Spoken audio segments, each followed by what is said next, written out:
Good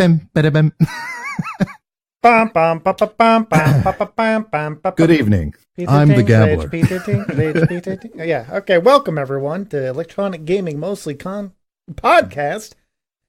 Heavy on the mostly, light on the gaming today. Tonight, a white man slaughtered a woman. or maybe interrupting the podcast. Possibly will. A white man slaughtered a white woman. A woman rode a dragon over a city, possibly. All right, well, let's do what we usually do. Let's start with the very little gaming we got. Video games. So you finally played Stick of Truth. Yeah, it's great. Well, two things that I'll say about the game. It's a good game. I'm not going to shit on it. It's really good. It's very simplistic. I like the style of it.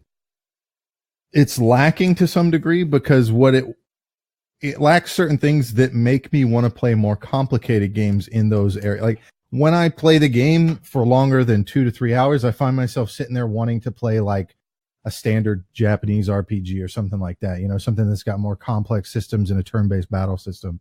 Right, but the humor carries it. The humor does carry it. It's very good humor. Spot on. Reminds me of why I used to watch South Park when I was a teen. See, I watched like the first couple seasons of South Park and then never really went back to it ever. And I'm talking about I watched it when it was on fucking television. Like as I mean, I've been on and off for many years. I started watching it in college again. Haven't watched it in a while. But I mean, that's actually what they're starting to do with the show is like have like a continuing story.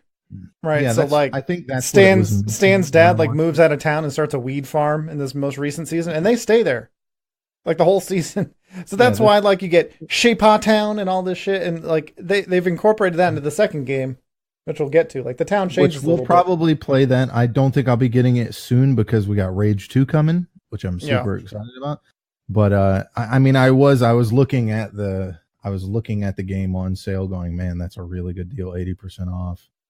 But it's like $20 total for the DLC included. And I'm just like, I got Rage 2 coming up. I'm going to have to hold off on it because I'm more excited about playing Rage 2. And we can go back to South Park 2 at a later date. It'll be fine. We're still playing The Witcher and shit like that. Yeah, well, this is the first time I've seen it on sale, so it's got to be... opinion. Well, that's not true. They usually go on sale. Ubisoft puts like all their games on sale on big... Well, this is the first time I've seen deep sale, which is what it needs. I mean, it's not a fucking $80 game. I mean... I don't know. I guess it could be like you get enough time out of it, but it's old, you know, like regular price should be 40 now. That shouldn't be a sale price. So, right.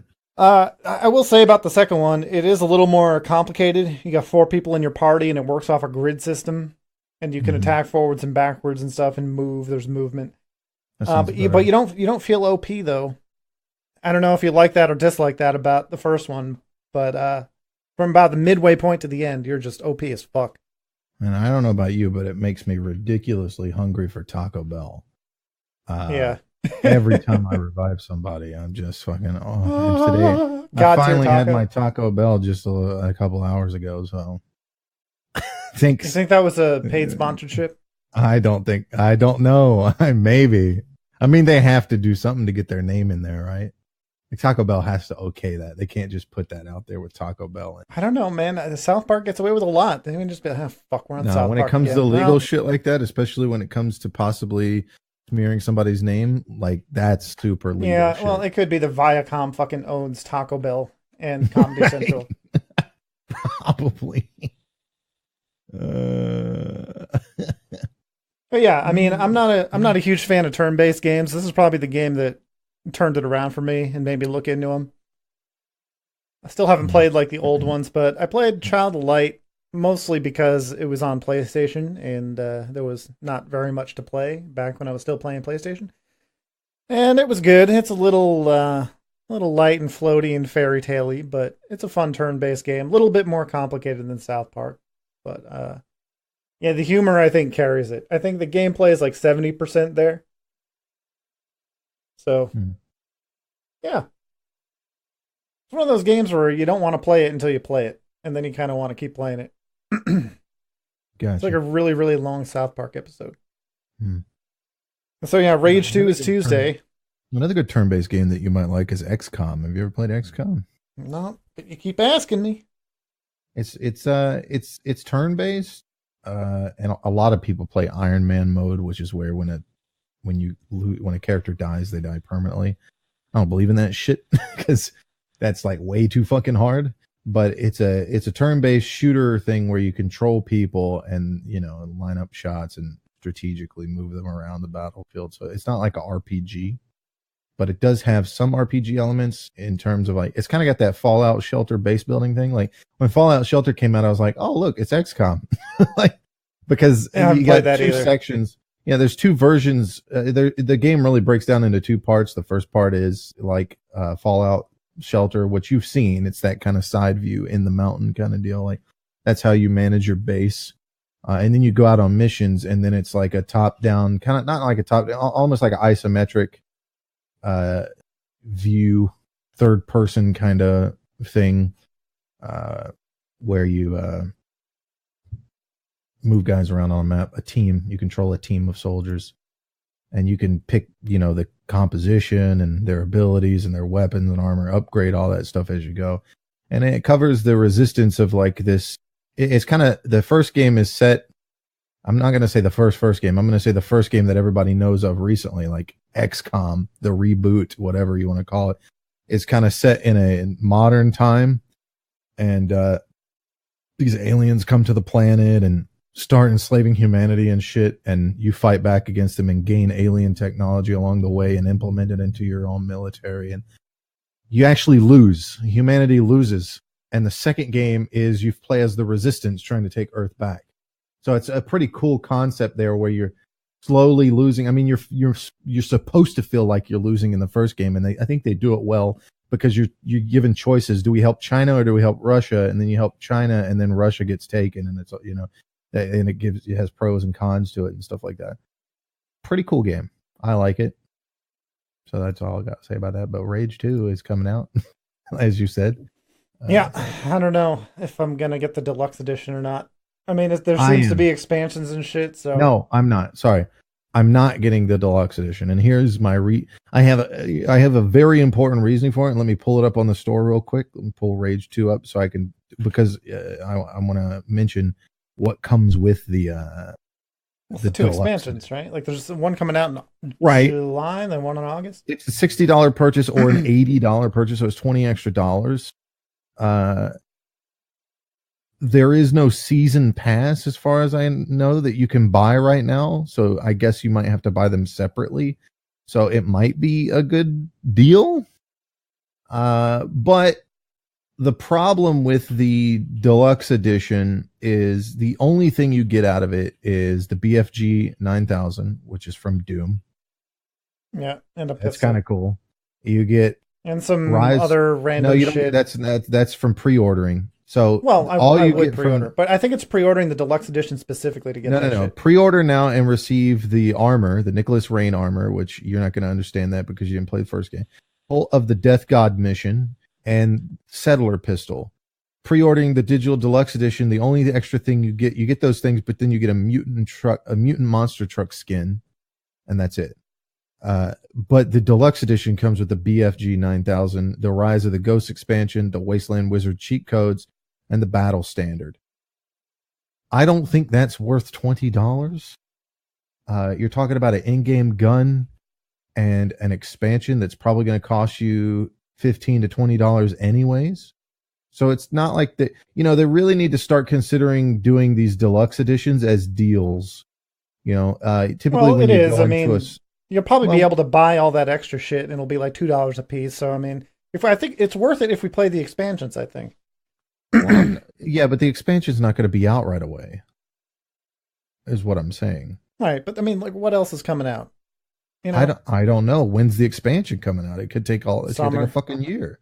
No, is it summer? Yeah, there's a little roadmap thing. It's like July and August. They're coming out. My biggest reason for not buying the $80 version is because I'm broke. Well, I'm broke too, but I don't know what else I'm going to be buying anytime soon. Plus, I mean, after we play Rage 2, we still got a lot of Witcher. Right. We got, what else were we playing? I think we'll be Dark Souls. We got our second run of Dark Souls. You still got to do the Dragon Peak and all that. Both have to do all the DLC. I mean, there's stuff to do. Exactly. So we don't really need the deluxe edition. So you're still saying you're not getting the deluxe edition. No, I mean, I got to look into it and see. If the deluxe edition doesn't come with the expansions, then I probably won't do it. It comes with one expansion. It comes with one expansion, Rise of the Ghost. The other things is just a gun, some Wasteland Wizard cheat codes, which I think is going to be like some arcade game inside the game. I think I explained it in an article, but I don't know. Progress. You get a progress booster too, which yikes. I don't think it's going to be worth it. By the way, Rise of the Ghost expansion is available December 31st. So, yeah, it's right here on the Steam page. Rise of the Ghost expansion available by December 31st, 2019. They really think that this game is going to have that kind of longevity? It's not. It's just that's how long it always takes people to fucking pump out expansions for video games. I mean, look at Ubisoft. I mean, we bought Far Cry and it took them like 3 to 4 months to put out a right, DLC. But I mean, and that was really it's not an extension of the game. You know, it's true. Yeah, and it took less time. That's fine. Yeah, I'm fine with it. I'm not saying it's. They put it out quicker because it's not an extension of the game. It was a DLC. This is an extension of the game.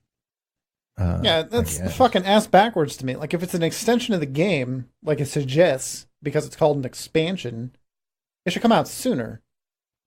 Right? I don't know. So you can you don't have to wait like 6 months to fucking continue on from your save and be like, what the fuck is going on?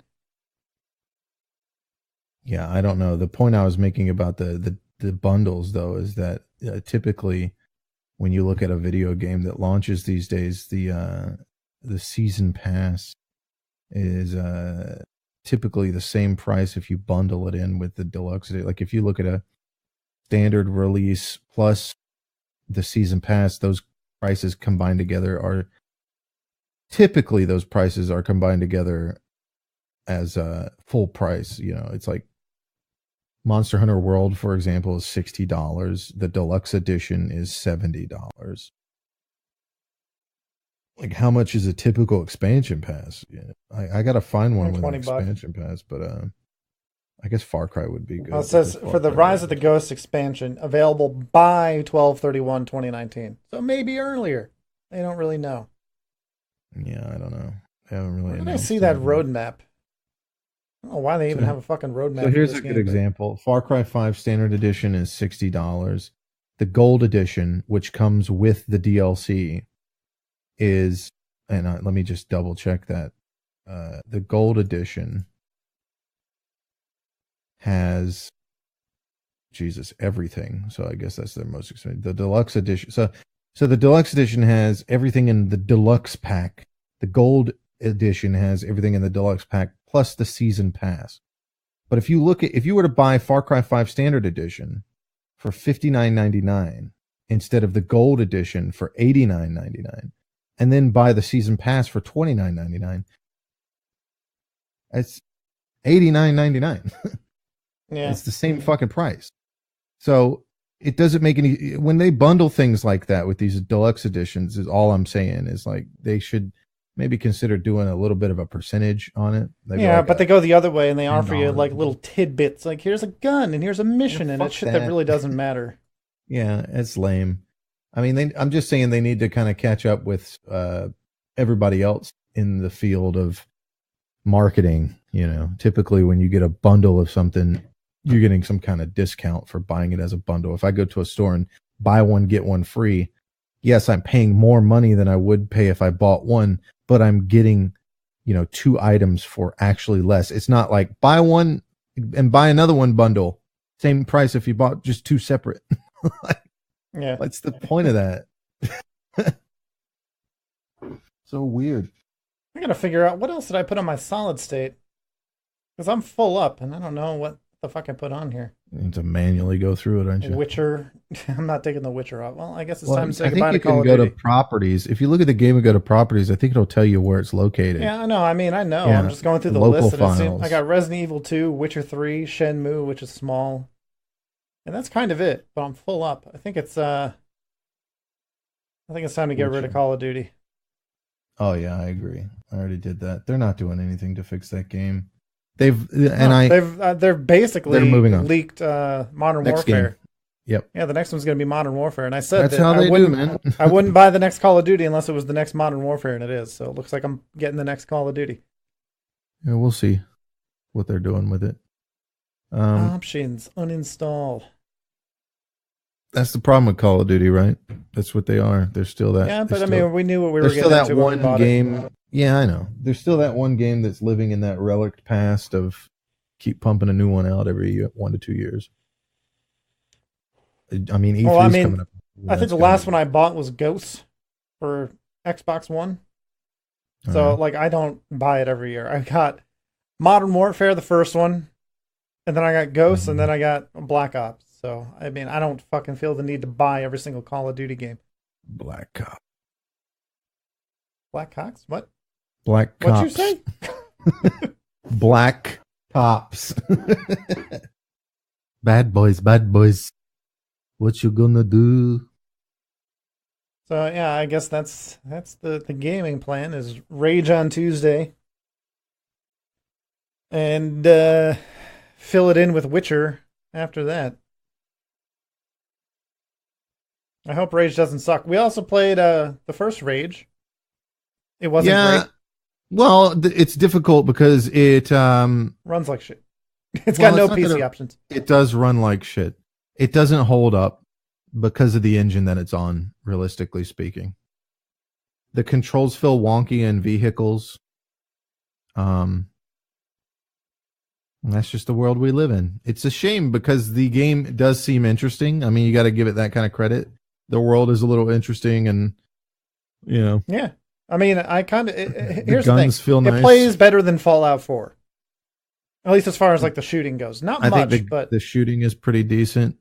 I mean, Rage 2 is going to be superior because they're working off of It's going to feel like Doom. Yeah, it's going to feel just like Doom, but with a bunch of extra abilities, vehicles, open world, that kind of shit. It's what Doom should be right now, honestly. Some kind of like open world. I get that people want classic Doom with a little linear story, but I think open world Doom would be pretty cool. You know? It'd be weird. I think it'd be okay. Maybe you could have like some linearity and then some open worldness to it and then some linearity or something like that.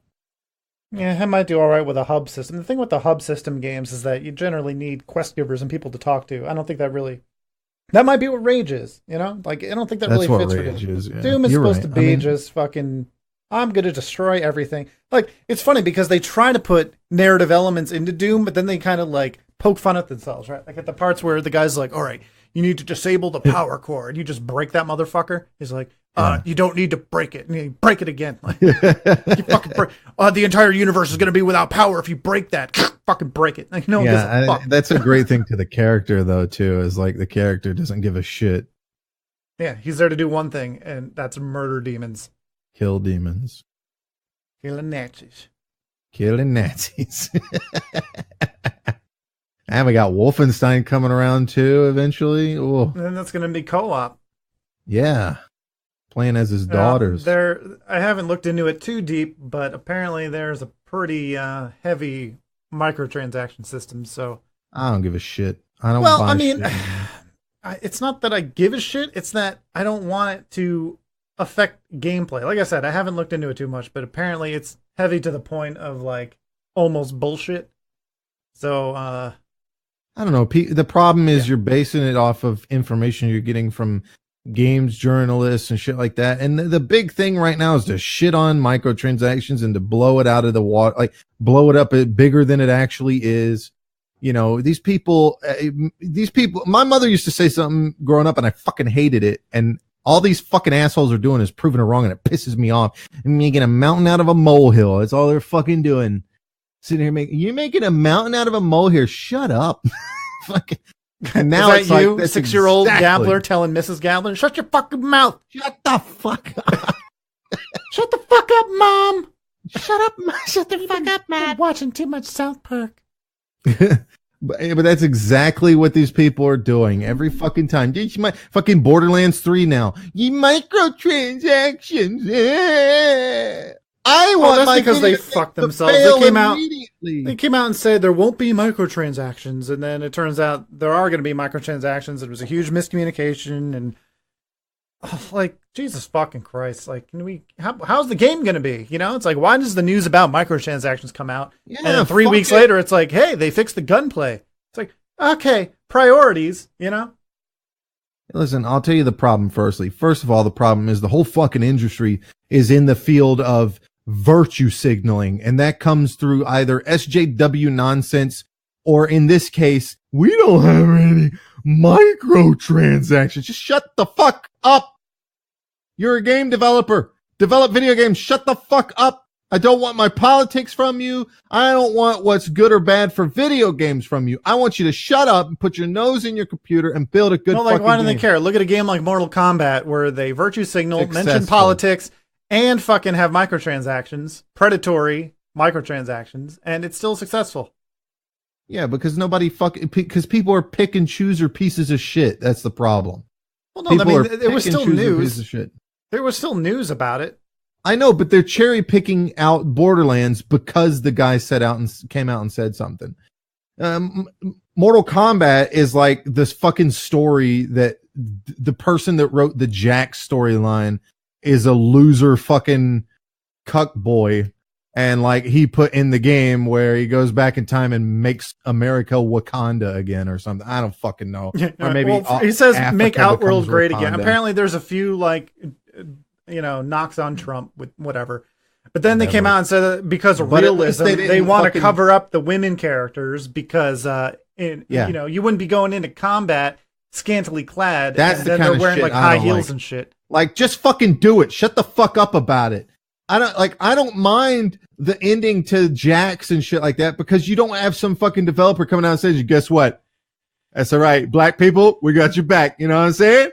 You know what I'm saying? Black people, we got your back. Some fucking white dude like, we are sorry.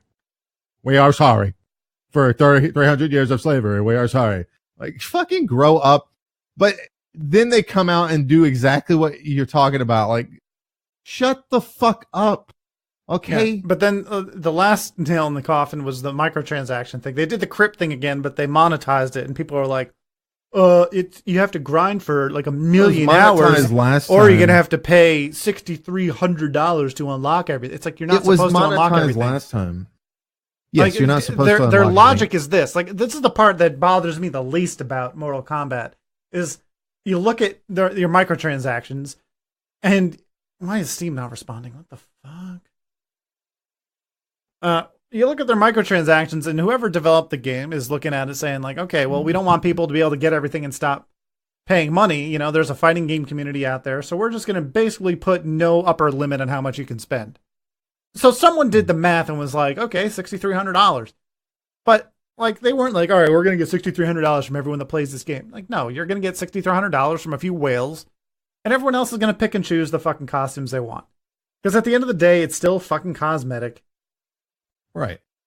Well, like, they do put really characters behind the paywalls, and they've done that classically. They've always done. Yeah, well, then you wait for Game of the Year edition for $30 and you get them all. Yeah, whatever. I'm just saying, like, the point I'm making is that they don't. They've always done it. People are coming out and saying the crypt has a paywall. It's always had one. It had one in the last one. There was a fucking thing where you could unlock everything by paying money. It's a thing that you can do. And then people are like, yeah, but that gives them incentive to make it longer. No shit. I think they should just go back to your war is not with developers. It's with these grindy gamer pieces of shit. They're like, I fucking love grinding in video games. It's my favorite. Look, if you love to grind in video games, that's fine. Stop pressing it on other communities. Play the games that are already naturally grindy, like, RPGs and shit. Stop trying to shove that into everything. The only reason why Mortal Kombat is grindy is because there's Mortal Kombat players out there like, the game has nothing. There's nothing to do in the game. Like, it's a fighting game.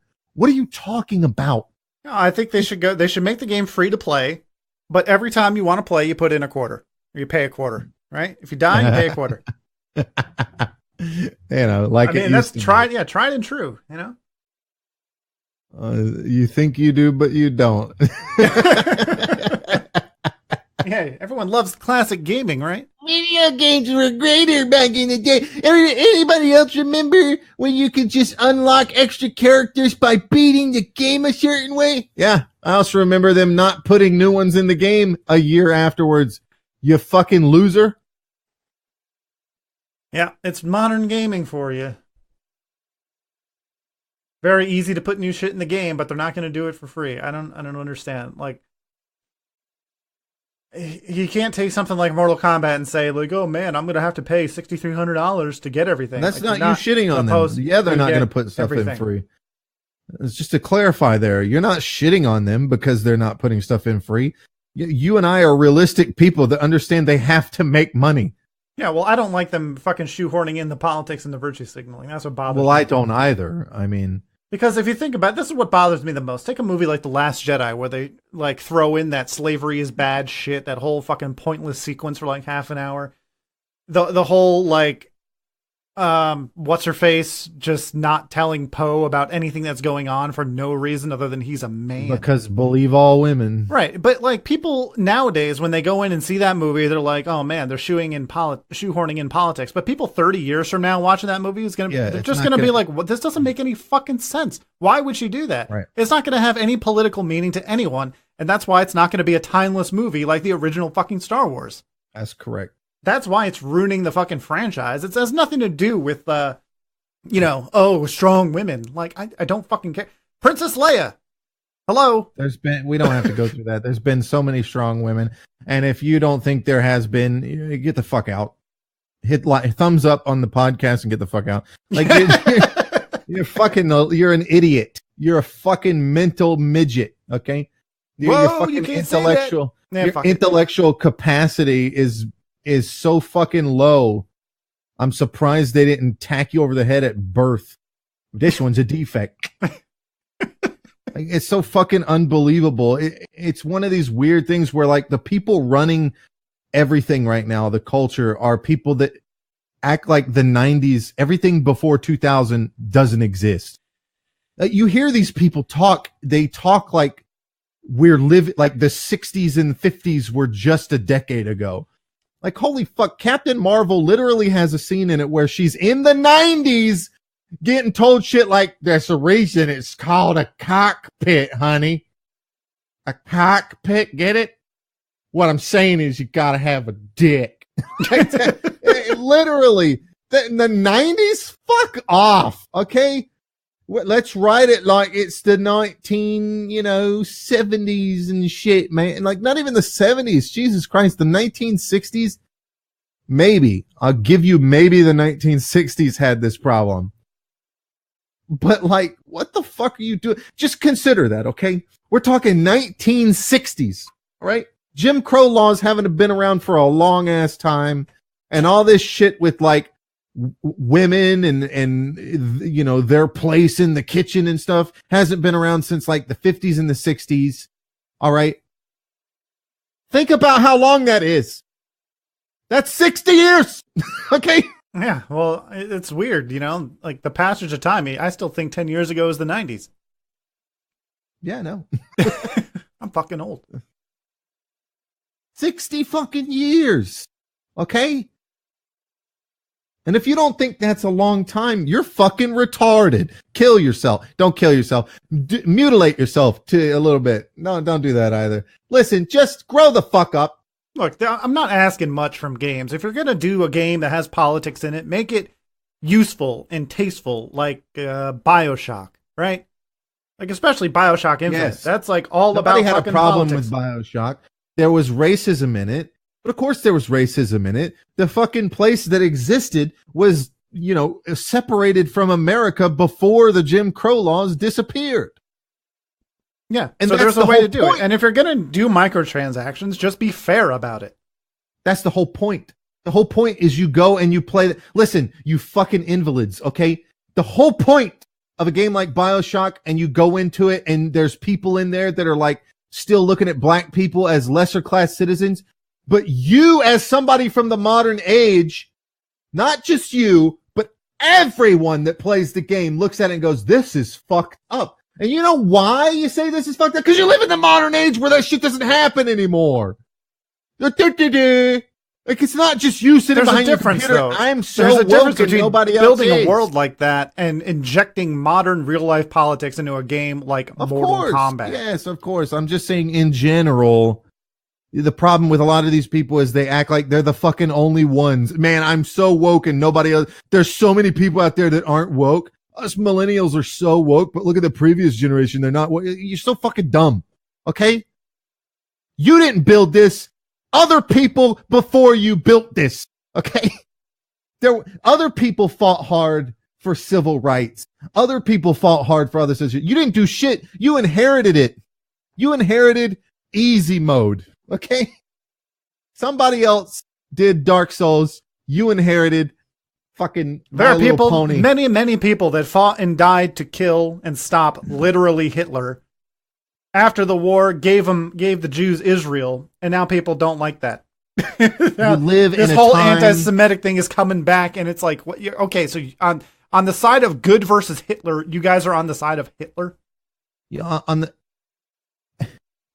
you live in a period of time where people are upset because they might not have avocados every fucking day. Okay, I didn't have avocados.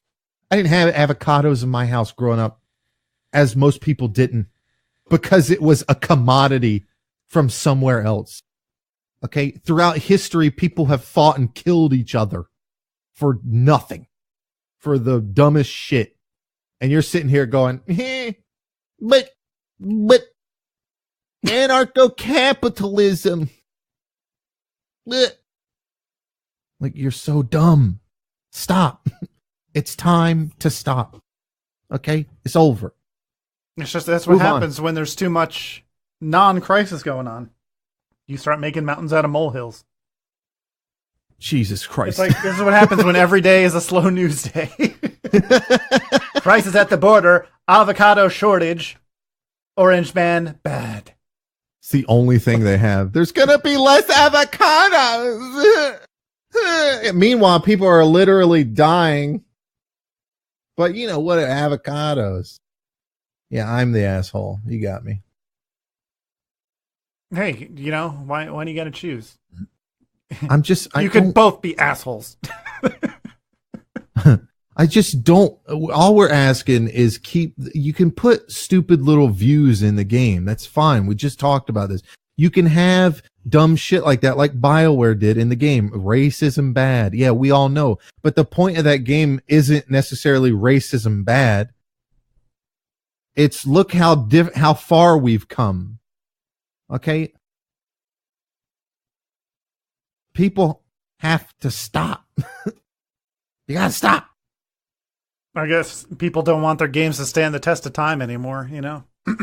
Yeah, dude, nobody's gonna imagine if you played a game today that was like talking about Jimmy Carter.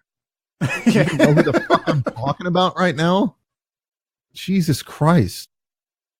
I mean, Resident Evil 4 does it a little bit. Resident Evil 4 came out around 9/11 or after 9/11. And the little dude at one point even says like, terrorist, amazing how much that word is overused nowadays. Right? And you play that game now, and if you don't remember when everyone was like terrorist this, terrorist that, it kind of makes no fucking sense. But back then, it's like, when people were saying terrorist all the time, it's like, what are you trying to say? I don't think they were really trying to say anything, because it's Capcom. I don't know why a Japanese game developer would have any interest. It wasn't. It was the voice actor implementing his own bullshit, probably. Yeah. But still, I mean, point is like, if you're born in the year 2003 and you're playing Resident Evil 4 as a throwback, you get to that and it's just kind of like, what? Like, the dialogue makes no sense in relation to the game because no one fucking says terrorists in that game, except for at that point in the game. So you're just kind of sitting there like, what do you mean overused? I don't, well, whatever. I guess we'll go back to killing fucking zombies. Not zombies, sorry. They're not zombies. They go out of their way to tell you that. But it's a good example of the point I'm trying to make. You inject stupid little shit into games like that. You do it too much, the whole game becomes kind of confusing and irrelevant. But you do it tastefully, you build your game around it, and you don't make it parallel the real world, and you get BioShock Infinite. I don't. It's not really that hard of a concept. It's really not. I went to college. I went to college. All right, so that's what's new in gaming. I'm sure there's more, but who gives a fuck? You know, it's the same shit. Microtransactions here and microtransactions here, and this game gets delayed. And it's kind of a slow. It's the dry season of gaming. You got Rage 2, and then after that, I don't know what. I shouldn't say who gives a fuck. I mean, everyone gives a fuck. This is electronic gaming mostly. The thing is, like, we're here for the games mostly. Well, the thing is, like, we're going to have E3 coming up. So it's always dry around E3 because that's when you get all your game announcements for whatever comes in the last 2 quarters of this year or the beginning 2 quarters of next year, right? Like, and then you'll get those Hail Marys that are coming out at the end of next year.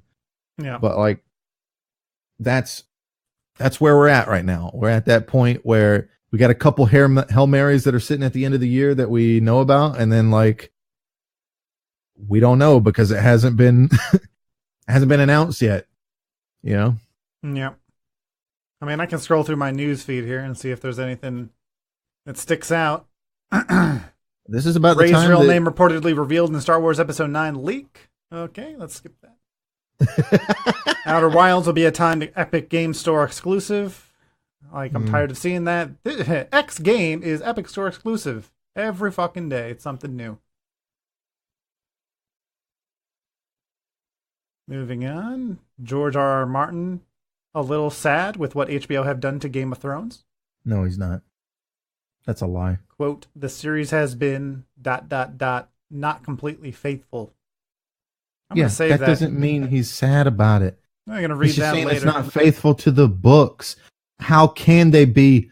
The books are, you know, you'd have to have a TV show that runs like 100 fucking seasons. Are you kidding me? If you had every little thing in the book, of course, he's talked about this many times. They're just changing characters sometimes. You know, he said Peter Baelish in the show doesn't have a lot of friends. Peter Baelish in the book has a lot of friends because everybody trusts Littlefinger. You know, that's the whole point of it. Yes, of course. Oh, wow. Here, PC Gamer, the biggest PC gaming stories of the week. All in one article? Wow. Let's see. Riot employees walk out. EA re-examines game launches. Ghost Recon Breakpoints revealed. And Chris plays the loot. Jesus fuck, who cares? The loot. The pressure to constantly update games is pushing the industry to a breaking point. Well, I had to stop going to our games because it was just a jerk fest about who is doing. NetherRealm is actively investigating workplace complaints.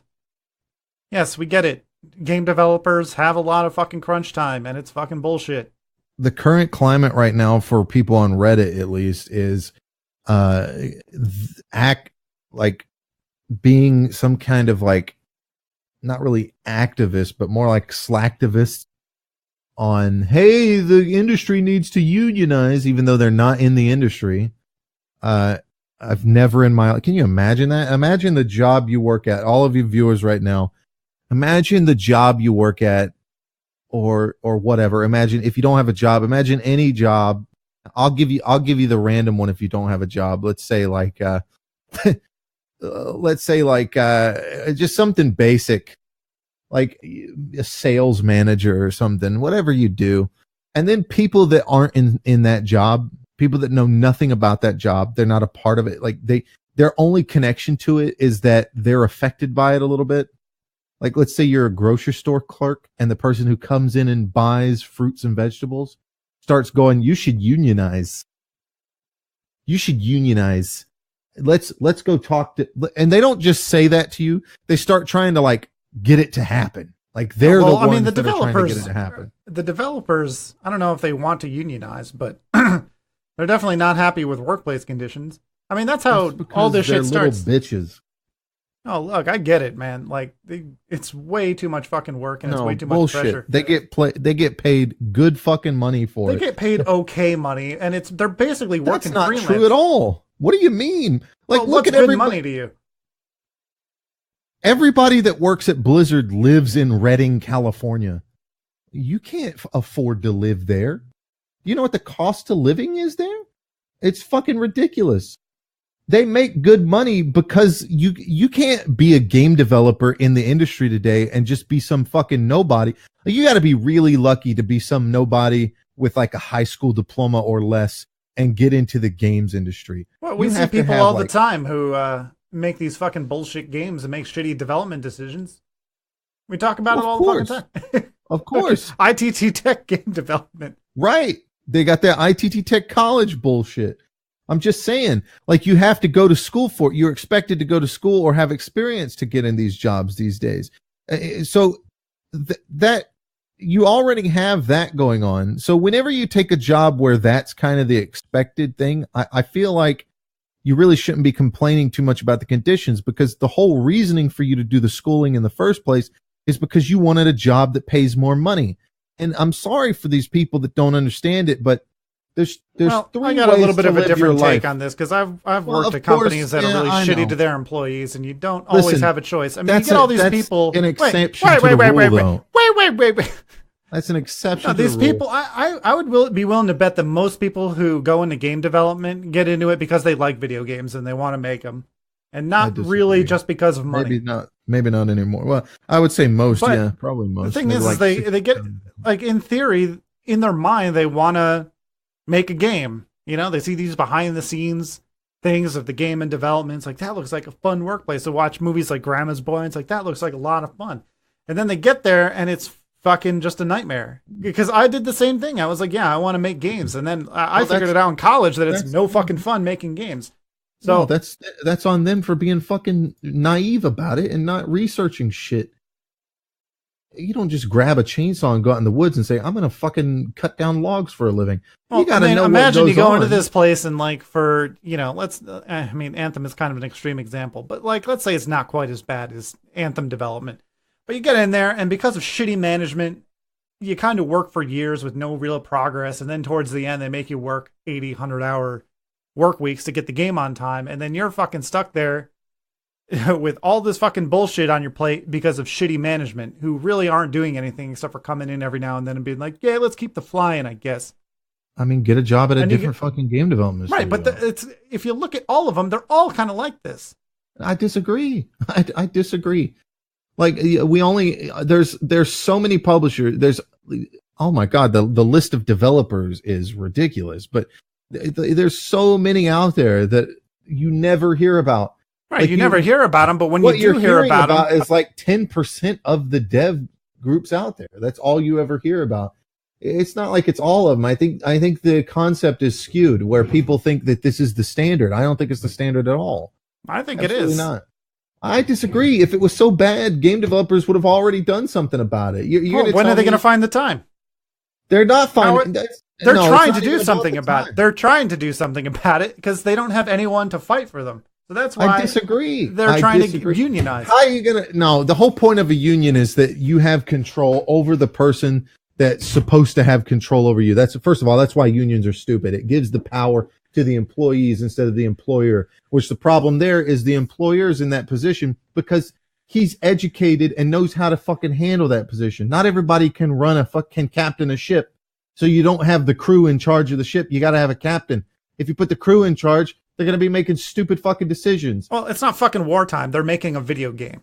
The whole point of unions is to, when there's shitty working conditions, because this is the same thing that happened back in the Industrial Revolution. Because now it's a new industry, right? So they just kind of like that, though. It kind of evolves into, well, this is what we need to do to make the game. So I guess we're just kind of, we're going to do it this way. We're going to hire all these people that we need, and then probably release 90% of them at the end of the game. Instead of just leaving Mad Babes? Because I didn't have the time or energy. Because would other people didn't feel the same as you did? Yeah, they did. I mean, why even stay at a shitty place? What would you prefer? To keep working at a shitty place like that with shitty bosses that make shitty decisions? No, I looked for a new job for 2.5 years and couldn't find one. Rather have a different job? I mean, I'd rather have a what's different the job. better alternative? So that's my point, is that if you have... Right, but I'm not fucking passionate about Mad Vapes. If I've been playing fucking, I don't know, BioWare games my whole life, it's like, oh shit, BioWare wants to hire me, and then I get there and it's a fucking shit show. No, that's bullshit. That's the price you pay. If you're passionate about working at BioWare and you go there and it's a shitty place, sorry. Like, that's the reality. I don't know. I don't see anything wrong with people wanting to change workplace standards when they suck. Yeah, that's fine, but I don't think unions is the right way to do it. Well, maybe not, but I mean, what else are they going to do? Like, hey, talk boss, to your I got fucking boss. People right. need to You're talk fired. To their fucking bosses. Okay, well then find a different fucking job. And when half when half the developers do that, guess what? You don't have a fucking development team. Right, and then all those people are going to work extra hours because they're not going to fucking hire new people, or they are going to hire new people in fucking Korea because they're okay with it. The point is, it's a choice. If they want to stay there and keep working those extra hours, that's their fucking choice, and you're trying to take that away from them. Whereas these people are saying it's a shitty work experience, but that's their opinion. So not everybody's the same fucking person. Some people can go out and cut down trees all day long and go home and be happy with it. Other people can cut down trees for an hour and say, fuck this is a shitty work environment. That's just the way it is. But if you try to create some kind of regulation or some kind of union or something like that, all you're really doing is creating a block of people that now have control over everybody that works there and institutes. Like, what if there's people that the problem with the whole argument is based off of these poor people that work there and they don't like their working conditions, but they don't have anywhere else to go. Well, what about these poor people that work there but love the working conditions and now you want to change that? Like, that's the point, is that there are choices. There are better developers out there that don't have. Well, look, I mean, people throw around the word choices like it's a thing. Like, yeah, there's a choice, but it's not a good fucking choice. It's like, go and be unemployed and you can't support your family, or keep working in this shitty environment. These fucking game developers, there's people that are pumping out games with like 2 to 3 fucking people making the video game, and they don't sell like fucking hotcakes. Bullshit. They don't get paid for it. I'm talking about indie developers. The fucking guy who made Stardew Valley is a goddamn multimillionaire. Yeah, now that he made the game. Yeah. There's plenty of fucking indie games where they work for nothing and do it because they want to, and then it makes nothing. Barely. Not if it's worth anything in terms of, like, you're talking about games that are just fucking trash. Like, that's completely different. Like, if somebody makes a game, if 3 game developers quit, like, a studio at, like, DICE, and then make their own game, and it comes out and it's trash and makes no money, they don't deserve to make money on it. They made a shit trash game. But if they're so fucking good at what they do and their work environment is so terrible, get together and make their own fucking studio. This whole shit where, like, they got to take over a studio now with a union is ridiculous. Make your own studio. It's so easy to make video games these days because people accept anything. It doesn't have to be a multi-million-dollar game to be successful. It can be some 8-bit piece of shit and people will play it. Jesus fucking Christ. People play the fuck out of Fortnite and that game's garbage. Okay? You can't make the argument to me for a second that games like Minecraft and shit, like, that guy built that game on Java. And he never even update. He's like, the textures in that game were fucking like temporary textures. Well, I'm just saying, like, I feel for him because I'm in the same position. Like, I feel like I could do a lot more, but every time you try to get another job, it's like, well, do you have experience? Did you go to school for it? Yeah, but I could be different. No, I went to school for creative apples shit. To oranges is my point. Your job currently is completely different. You're working for somebody where you don't really have that much of an option to go anywhere else with a couple, like if you and a couple of disgruntled employees that work there were like, this sucks, man, these work conditions suck. You couldn't just get together and make your own company that does the same thing. There's too much that goes into that. Right, and that's the same thing with about game developers specifically. That's not true. Yeah, it is. There's a lot more to making a game successful. I mean, there can be a good game that's just not successful, and that doesn't mean it doesn't make money, but it's not enough to fucking live off of, especially if you need more people and you need like a whole team. Like, sure, there are people that make simple games with 2 people. But I don't know, man. I can't. If you work at Blizzard right now, if you're any developer at Blizzard and you reach out and contact a couple streamers or something like that and just start talking to them, they're going to immediately talk to you because you work at Blizzard and you have now built a network with them to where if you ever go off and build a fucking video game, you can just phone those guys up and say, but hey, you ever think like there's people that are like really good at coding or something and coding games or animating games, but they're not very good at, I don't know, networking, not very good at running a business, not very good at managing money. Problem. That's not my problem. What, do you want to take care of them because they're fucking inept? No, I just think that workplaces shouldn't fucking exploit their employees. And I don't even mean like not working 80-hour weeks. That's exactly what a workplace is exploiting employees. That's the whole point. Exploit their fucking labor. Yeah, that's how that business doesn't mean works. It's right. Yeah, but there's a limit. Like it's not black and white. There's a fucking gray area there. Like I work 40 hours a week. Is my time there is a gray area exploited? Like I guess in a way. Yes, there's but a gray I also area get a good amount of vacation time. There shouldn't be fucking unions in fucking video games because not every development situation is going to be the same. Not every developer situation. Look, is I'm going to be not saying I agree with unions. All I'm saying is it's kind of fucked up that a lot of these companies treat their employees this way, and they don't feel like there's anything that they can do other than fucking unionize.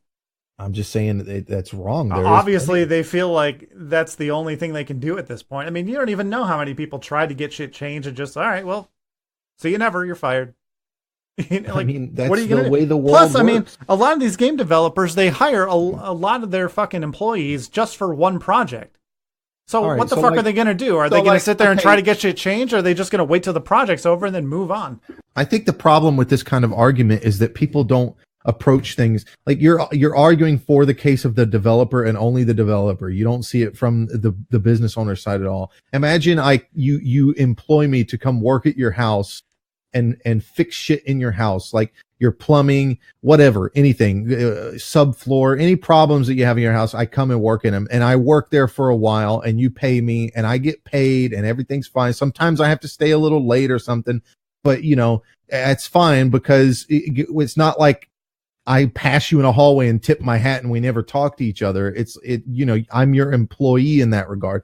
But then I'm like, these fucking work conditions suck. And instead of ever coming to you as a person and saying, hey man, can I get like water during the day? Or can I get an extra break? Or maybe can I stop being held over late because my wife wants me to come home late? Instead of doing that, I'm like, you know what? I'm just going to get together with these other 5 guys that work here, and we're going to get the government involved and bully this motherfucker into now this guy has to do whatever we say with his fucking house. Right, well, that's what I'm saying, is these people go and fucking talk to these people about, can I get some water? And they just fucking say, yeah, we'll note that. And then fucking they go and talk to, I mean, look at anyone who's reported on this shit. I mean, that's all I have to go by. I'm not she said though. I mean, well, what else do we have to go by? Like, you don't fucking know the shit that the other guy done the research. The shit the other guy says, right? You believe the guy who's like, oh well, we never got any complaints in our fucking comment bin. I guess we'll have to do an investigation. Like, whatever, man. Like, you fucking know. Either you're incompetent because you don't know what the fuck is going on under your own roof, or you don't give a shit and you're an asshole. But it's your house. It shouldn't matter what the fucking people coming to your house right. And then you end up with a fucking shit show like Anthem, and now EA is like, maybe we should change shit. But you're not understanding the point I'm making. If I come to your house and I start demanding that you change things at your house, fuck that. I need to fuck off because it's your house. If I don't like it, I should be the one fucking off. You're not some asshole because you run your house a certain way, or your house is a certain way, or your living conditions are a certain way. That's what you and your wife are used to. For me to tell you how to fucking handle that situation, that's complete. Now I'm the asshole for trying to tell you how to do shit. And if I don't like the way it's done, I can fuck off. That's my only real fucking option. But no, people want to be like, no, there should be some kind of, the government should get involved, get the police involved or something like that. What are you talking about? Just because you pay me money? No, that's not how it works. That's not part of the whenever you get a contract deal with somebody by becoming an employer, there's no deal where it's like, you're going to love this at all times. Right. And what you're describing is exactly what happened with Anthem. A lot of people fucked off. Good. But that's how you change shit. If I keep telling people who come to my fucking house to fuck off, eventually there's going to be no one left to fuck off. And that's your problem. Shit's not right, and it's their fucking problem. Yeah. This is not a good thing for the industry. It's not my problem. It's your problem, and that makes you. That's either going to remove. It is your problem because you're never going to get anything done. No, it's not, because it's going to remove you from the industry, or you're going to change your fucking ways. One or the other. There's no middle ground where you just but with everyone just either fucking off or continuing to keep their nose down, nothing ever changes. It took a fucking news article and undercover shit and people trying to do something about it to get EA to maybe kind of consider possibly changing something in the future. It doesn't take a news article to do that. It takes the employees getting together and doing something about it. Right, if half your employees come together, they don't need to unionize. If it's half your employers get together and they're like, hey, we want a meeting. What? There's about 300 of us and 250 of us want a meeting to talk about some stuff. Yeah, but you read about the fucking incompetence that was going on. They couldn't even make a decision about the game, let alone a decision about changing shit mid-development. That's a management situation, though. Yeah. That's whatever. That's not working conditions. I mean, it's different when you work in a creative thing and you put time and effort into something that you really like, and you're like, man, I really want to see this through to the end, but I also fucking hate my life. Don't feel sorry for him. It's one of the biggest reasons why I'll never work for a publisher. Don't feel sorry for him, because the alternative is be your own fucking boss, or you just have to. That's the way the world is. I know it's not that easy, but that's the way the world is. You work for somebody else.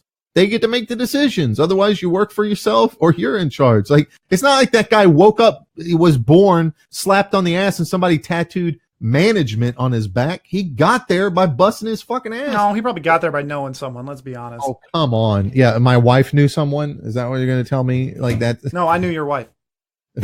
Yeah. Well, some people do get. Look, as someone who's been looking for jobs consistently for years and years and years, you're lucky to even get someone to respond with a no, let alone yes, unless you know someone. To be fair, that was when Obama was in office. Just saying, maybe I'm just a little bit slightly more compassionate than you, but I don't see a solution for these fucking people. And I'm not saying unionizing is the solution, but I don't agree with companies exploiting their fucking workers.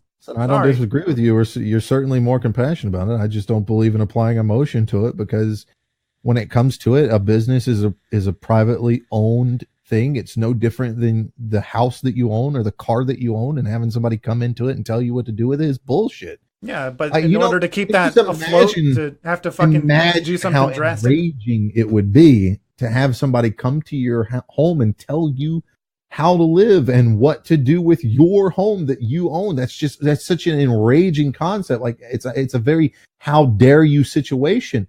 Like, people used to kill each other over that shit. Okay. The only thing that separates us now from back then is laws and the government. So now the government can get involved with it and do the same thing. So, I get it that yes, it's not good for things, but my viewpoint on this is it is good, because if everybody leaves, we need more people to walk out like they did with BioWare. No, it's right now it's Riot Games. Sorry, Riot. We need more people to walk out like Riot did, employees did, because that's either going to push those people out of business, which is good for the industry, or it's going to make those people shape up and do better next time, which is good for the industry. But the alternative, where a union gets in control, I don't think that's good for the industry, because you still have those shitty people. It's kind of like the racism thing. Everybody wants to force people, like when somebody says something that's and I wouldn't say racist, because that's not what it is. When somebody says something offensive, and then a bunch of people come down on them and it's like, you need to apologize, you need to say this shit. You're really just covering it up. You're really just hiding it. You can't just hide things like that. You can't. Well, let me get back to my earlier point. The reason that unions exist in certain industries, like, factories, is because it's fucking dangerous. And when companies exploit their employees, people fucking die. So you needed something drastic like a union. And you wouldn't think that game development is like that, but if a fucking doctor is telling these people like, hey, 120 hours is a little bit too much, you should fucking, go home for a week. Like, partially, yeah, sure. It's more emotional than physical, but I tend to believe doctors because I'm not a fucking doctor. So if someone who went to school for 12 years to fucking know what they're talking about tells you something. With doctors is that they're going based off of, like you said, mental situations. And I mean, listen, I don't pretend to know anything about bipolarism or anything that might be a serious mental issue, but stress is certainly not a fucking medical problem. Like, jerk off it is. or change your fucking life.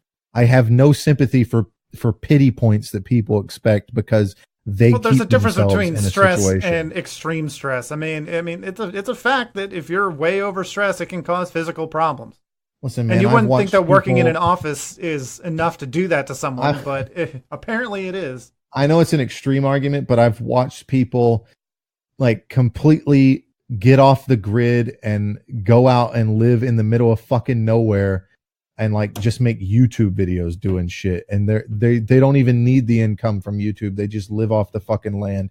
If somebody can go to that extreme, to go from working in an office to saying, I'm not doing this anymore, and go out in the woods and fucking survive, there's plenty of middle ground there where people can do anything towards that direction to better their life. I just don't believe that you're locked in where you are. It's the Matrix thing. You're not locked into your cubicle for the rest of your life. I disagree with that. Well, that's how it feels to me personally. Well, you keep your head down and don't want to go anywhere. You don't want to be noticed. I applied for 2 fucking promotions and didn't get them. Well, that doesn't mean that you'll never get promotions. Right, but it's not in my control. I have to fucking wait for very particular jobs to open up before I can apply. So, and I don't have the money to even take a week off work unpaid. So, yeah, I'm kind of fucking stuck. Well, I mean, let's look at something that I don't think is really extreme. Let's say maybe you don't like IT, but it certainly wouldn't require you to go to college to learn IT. All right, it just takes a lot of money and a bunch of certifications to even get considered for a job, which is bullshit, by the way, because let me tell you a little story. Just last week, I'm the guy who goes and runs the reports in, I'm not going to say the name of the client, but I have to go into the client system and run a report every morning. It takes about 2 minutes. It's not a big deal, but my boss's boss wants someone else to do it. Like, okay, fine. So this person tries to log in, run a report. Turns out they can't. Work with the client, work with our IT for a month trying to figure it out, can't figure it out. I'm on the phone on a conference call with the other person and a bunch of IT people from the client, and they're asking stupid questions like, why is the loading symbol different? And I'm the one who's got to be like, yeah, they changed the theme. Like when you change the theme, it changes the loading symbol. And they're like, oh, well, man, if you charge $1 just every time to tell a person how to do that, you'd be a rich man. I'd be like, are you fucking serious? Like, this is your system. I'm just in it. And then they're sitting there like, what was the other thing? There was another thing that was fucking ridiculous. There's the loading symbol, and then, I don't know, whatever. It was something else. IT is such a glorified They tried to click on something, and the loading symbol just stayed there loading forever. And they're like, why isn't this loading? I'm like, well, you notice that when they clicked, it said pop-up blocked, right? They got pop-up blocker on because you told them to run it in Chrome. Like, oh, okay. I'm like, these people are fucking IT. You're telling me I can't do this shit? It takes them a month and a half to figure out how to add an export button to someone's fucking profile that they don't even know that you could change themes in your system. If you want, and I'm the one who has to go out and get fucking certifications. Fuck that. If you want to go up in a company like Acosta, you got to be. Don't say the name. No, I'm just talking about my wife. My wife started working for that company and began fixing their problems almost immediately. They had situations where she was able to just look at something and go, well, this would be better like this. And she would make those suggestions and they would be put into play. And that's why, and one of the biggest reasons why she keeps climbing the ladder is because she befriends the higher up. Too many people in businesses, whether they work in retail or whether they work in corporate offices, have this preconceived notion that the higher ups are assholes. And so they never want to fucking communicate with them. They just want to keep their heads down. These are the people that never go anywhere. They stay in their cubicles forever because the people at the top, the only thing that's different about them from the people in the cubicles is that they're all talking to each other and being friends with each other. That's it. It's literally just ass kissing. It's literally just ass kissing. Yeah, well, I try to play the game, but on the one hand, I don't want to move up in that direction because I don't want to fucking go to India for 3 weeks at a time. But, I met some guy in sales and he was like, yeah, come down, give me your resume. So I did. And he was like, yeah, you got to, if you want to move over to this department, you got to, you should apply for this and this. So yeah, I applied to 2 jobs and, the first one they passed me up on because I said it would be too easy and they're hiring someone fresh with no experience and they want to save me for something else. They do that. So then the second one, guess what? 4 other people applied and guess who got the job? The person who knew the person better than who I was. Yeah, that's all. That's what it's all about. Yeah. But like, what am I supposed to do? Like their families are intermarried. Like I can't compete with that. Just keep fucking putting in a resume every time something comes along. That's all you can do. This kind of plays on the concept of like the idea of the gender pay gap. One of the biggest reasons why women don't really go up is because they're not aggressive when it comes to asking for raises or trying to put in resumes for better positions. Men, on the other hand, do it all the fucking time. And, there's a lot of people in psychology that talk about how there are a very select group of people, like these people like Donald Trump, for example, because he's relative right now. These people that make billions of dollars and they sleep for like 4 to 3 hours a day. They're up at 2 a.m. talking on the phone to people. They're just always fucking doing work. It's almost like a mental disability they have, where they have a drive to just want to always be working. Like my wife comes home from work. She has this a little bit, I think. She comes home from work and she wants to work and work and work. She's always got her laptop at home. I don't know how many times the day's over with and she's still looking at her emails. We'll be watching a movie and like a short period in the movie comes up and she'll pull up her phone and look at her emails. It's like, you don't even work today. It's the weekend. Most people would go, I'm not fucking doing that. I put that down. The average person goes, I'm not doing work. I'm the average person. I know. I fucking try when I do no work whenever I possibly can do no work. Yeah. Well, I'm the same way if it's something I don't give a shit about. But like, I put a lot of work in my free time into streaming, which is what I actually want to do. That's a hobby. But if you could, if a hobby can become your job, that's great. wouldn't play this many fucking video games if I didn't have an end goal, No? What would you do with your time?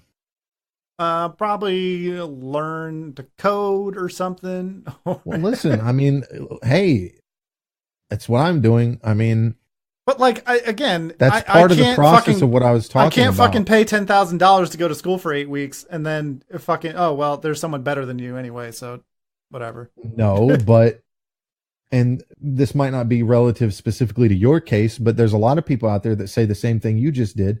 And then they get their paycheck and they pay their bills, and then their extra $100 to $300, they might spend on, even when they factor in their bills for like food, they might buy more lavish types of food instead of buying shit that college kids might eat, and then saving all that extra money and putting it in their bank. I mean, how many times do you have to save $300 on a paycheck to get to $10,000? It's not that a lot crazy. No, it's not really a lot. It just seems like a lot.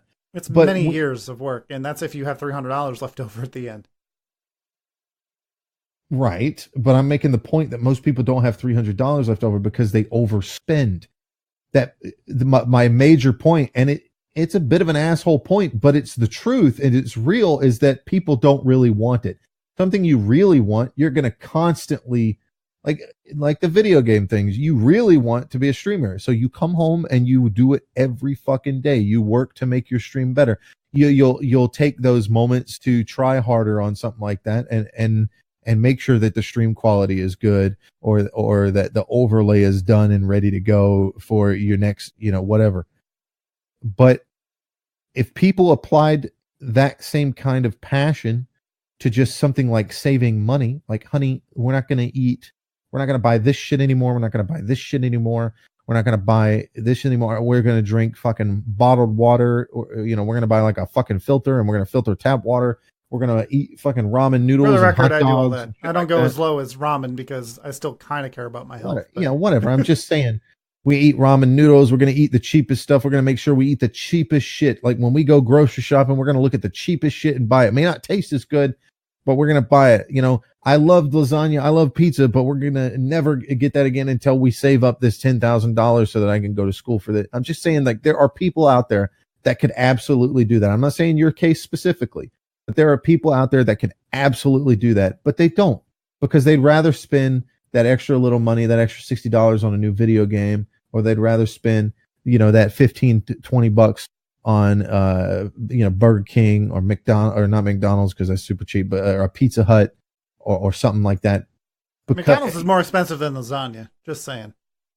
You could probably make lasagna for like $15, and that'll let you eat for a week. McDonald's, I can get 3 cheeseburgers at McDonald's for $3. 3 pussy cheeseburgers. How many can you eat in one sitting? I can eat about 8. I could eat 5, but 3 will actually hold me over. So that's $2 extra to go towards my savings. You know what I'm saying? Like, I'm just making a point. So how many times do you have to, like, just consider, let's say you get $200, right? How many times do you need 200 to get to 10,000? 500. 50. That's 50 paychecks. You sure? You sure you did the math right there? Yeah. 10,000 divided by 200 is 50. 50 paychecks. That's how many times 200 goes into 10,000. That's 50 paychecks that you would have to save. Yeah, it's not going to happen tomorrow. It's not going to happen in a month, but it's a long-term goal. It's going to take a year if you get 2 paychecks a month. Well, it's going to take 2 years. It would be you get paid every 2 years. Weeks. Yeah. So what about $300? Maybe you get $300 extra, right? How many times? Like, it's just simple shit like that. It really doesn't. People really don't equate things until they put it in numbers. That's 33. Hell, that's almost. That's a little bit over 2 years. It's not bad. And you couple in tax returns, anything like that you can. I mean, it's completely doable if people really wanted to do it. Now that's we're talking about IT where you have to get certified. There's a lot of things where you don't have to get certified. You don't have to get certified to learn how to program and then just program shit, because, you know, when you're talking about video game construction or something like that, you're really talking about something as simple as a portfolio. You know, that's what's going to get you somewhere as a portfolio. You think about how many people work at Blizzard right now because they were really good artists and would put in, you know, submissions to fan art and shit like that, and now they're hired at Blizzard. That's a reality. There are plenty of people that work as concept artists and things like that at Blizzard because they were parts of the community for video games that Blizzard made, and they did these amazing artwork, and Blizzard saw that and was like, listen, we want to give you a job. There are good companies out there that will give you those foots in the door. There's also internshipping that some of these companies do and shit like that. Not everyone can afford to work for free. Listen, I get it. I'm just saying, I'm not talking about everyone. I'm talking about these options exist for people. Okay. There are people out there with 2 fucking jobs. Like, and people are going to sit in and whine over one. Like, that's what people are telling me. There's people out there with 2 fucking jobs that come home from one, they go to the fucking other one, and they get 0 free time because they're working towards a major goal. And then I'm supposed to feel some pity for a game developer that sits in front of a computer and does what I can only imagine is something that he enjoys doing. It's not like he's working, behind a fucking cash register. He's working in the video game industry. He probably gets to play the fucking game earlier than anybody else. He's got connections in the video game industry. You know, think about how many people stream on Twitch right now, and they are only there because they had connections in the video game industry. All of them. These people just have no ambition. That's the problem. If I worked at Blizzard, doesn't matter what position I had. If I worked at Blizzard, you know how much easier it would to be a streamer? Hey guys, streaming myself on the way to work to Blizzard headquarters today. Okay, we're going in the front door. Watch out, we can't look over there. All right, this is my office. This is where I sit doing my shitty janitor job. We're gonna go mop the floor in Sam Didier's office. You know, see if check out all that cool stuff. Hey Sam, how's it going? You know, just like that's immediately made on Twitch. Boom, you immediately are made. This guy's fucking streaming from Blizzard headquarters. This guy's fucking streaming from 2K. That's just an example of something like. Well, I'm just saying, from experience, I know what it's like to be fucking stuck in a situation because I've been trying to get out of it for 10 years. I just don't think it's a fair experience though, because yours is different. You are working in shitty jobs, whereas game development is pretty fucking glorious. I mean, you don't go to college for programming and then bitch that you're a programmer working for a company. Like, no, but I mean, I really liked vaping, and then over time, it's not, because like I said, it's not a black and white thing. I mean, they might be in the midst of the gray area, right, where they're doing something they love but constantly getting shit on. Yeah, but you went to work for a vape company in North Carolina. I'm sure there's a lot of good vape companies out there that don't treat their people like shit. I mean, you're talking about one experience. Well, yeah, I mean, people kind of do what they do based on their life experience. I mean, trust me, if I could change it, I would, but I can't. I'm just saying, there's no reason to assume that every game developer is. No, but I see this situation, and I get it because I feel like I've kind of been there. Yeah, it's not exactly. And if the developers want to do, if the people that work for those game developers want to do something, that's fine. I'm not against that. I don't think unions are the proper way to do it. I think there are definitely better alternatives to it that they could get together and storm their heads together about, because I think most developers, or not developers, but most bosses will listen to employees. I think people are just afraid to approach them because they have this, fear that they're going to get fired or something or whatever. Well, they probably would. It's one thing to have, a lot of these places even do like suggestion boxes. I mean, and shit. I fucking had no problems going to my boss and telling him about fucking problems and how to fix them and shit, but got fired. Yeah, but they were douchebags. Right. So you're talking about millions of people, and you're basing it off of your experience with. It's all I have to go on. People? Well, it's a shitty thing to go on because, like, how many game developers are complaining? That's the problem, right? So you got to look at anytime most it comes. People live in quiet desperation. I disagree. No, I absolutely disagree. I don't know about that. I think most people enjoy where they are in terms of their job, even the shitty ones. I think there's a lot of people that like shitty jobs because that's what they do and that's what they know, and it, they're proud about it. They got some kind of weird pride for it. I don't think so. I think most of them you just never hear about because they've resigned to this is my lot in life and I'll be dead soon. Well, I mean, what's the alternative? Picking fucking berries in the forest?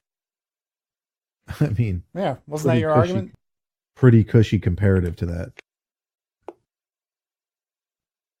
You mean to tell me you can go work for somebody and do a quarter of the thing you'd have to do surviving in nature? Not even a quarter. Like, if your job is working in some kind of factory where you're like on a farm and you got to put the eggs in the egg cartons, like what is that compared to doing everything necessary to survive in the jungle, like building what's a your house point? I mean, maintain. I'm in the position I'm in now, and I'm not going to say I'm unhappy with where I am, but like I don't want to be doing it forever, So yeah, I'd rather be where I am than picking fucking berries in the forest. But that doesn't mean that I'm just going to be happy with what I got. I'm not saying be happy with what you got. I'm saying put it in perspective. I don't think every job is the same, and that being a game developer is not some difficult thing. It's like voice actors complaining because they got to talk too much. That's literally what you fucking do. They make us sit there and talk way too long in our voices. I mean, that's what you do. Why did you become a voice actor if you don't want to fucking talk all the time and do voices and shit? I want to only have to do it for 2 hours straight and then I want to go home. Well, Jesus fucking Christ, princess. 2 hours out of the fucking day?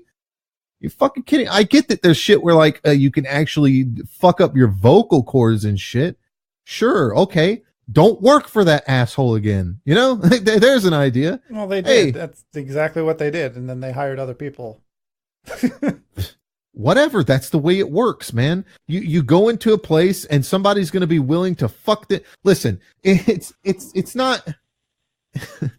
So you're a voice actor and you go to work for somebody and they overwork you and you're starting to lose your voice and you say, I can't do this. And they're like, well, you have to. And you say, well, listen, let me tell you something. I'm quitting because you're not giving me a proper amount of rest and recovery time for my voice, and I'm not going to lose my voice and my career for you. So fuck off. And then you leave. And then but somebody else is just going to come take that position. That's okay, because that guy's going to either do the same or he's going to fuck up his career forever by blowing his fucking larynx out.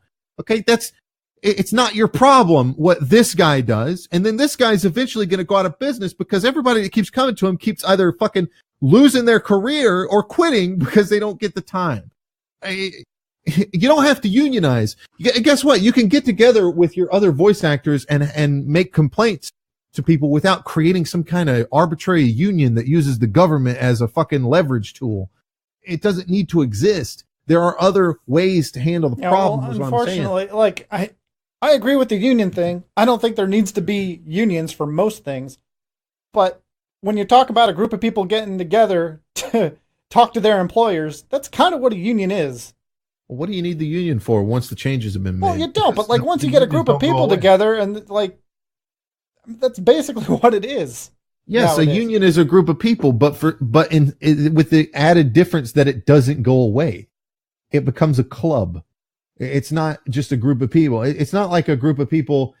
It's similar to it, but it's not. You get a group of people to come together and say, listen, management, we don't like the conditions and something needs to be done, or we're taking our work elsewhere and we're more than half of the people that work for you. So good luck with that. And then over here on the other side is a union where they say, listen, we have the same exact statement, but now we have the government at our back. You have to do it no matter what. And then the guy changes the policy in both of these situations, changes the policy. But in the situation with the union doesn't go away. And it just becomes this giant fucking monster in the games industry. Everybody, like, it's not a fucking surprise to people that unions are only negative. Like, people have this idea that, no, unions are great. No, they're not.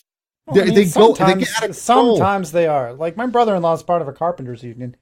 And it's different for him. Like, the union is how he guarantees work because it's New York. And for a lot of the year, there's no fucking work. So if you're just out on your own and you're a carpenter, you'll never get a fucking job. But that's true, especially in New York. But he goes into the union and they say, okay, we'll, help you get set up with unemployment and all this. And, you pay money and they provide a service, right? It's not so much about working conditions with your employers because that's not really a problem anymore. But I think this is very similar to the concept of state and local laws versus federal government laws.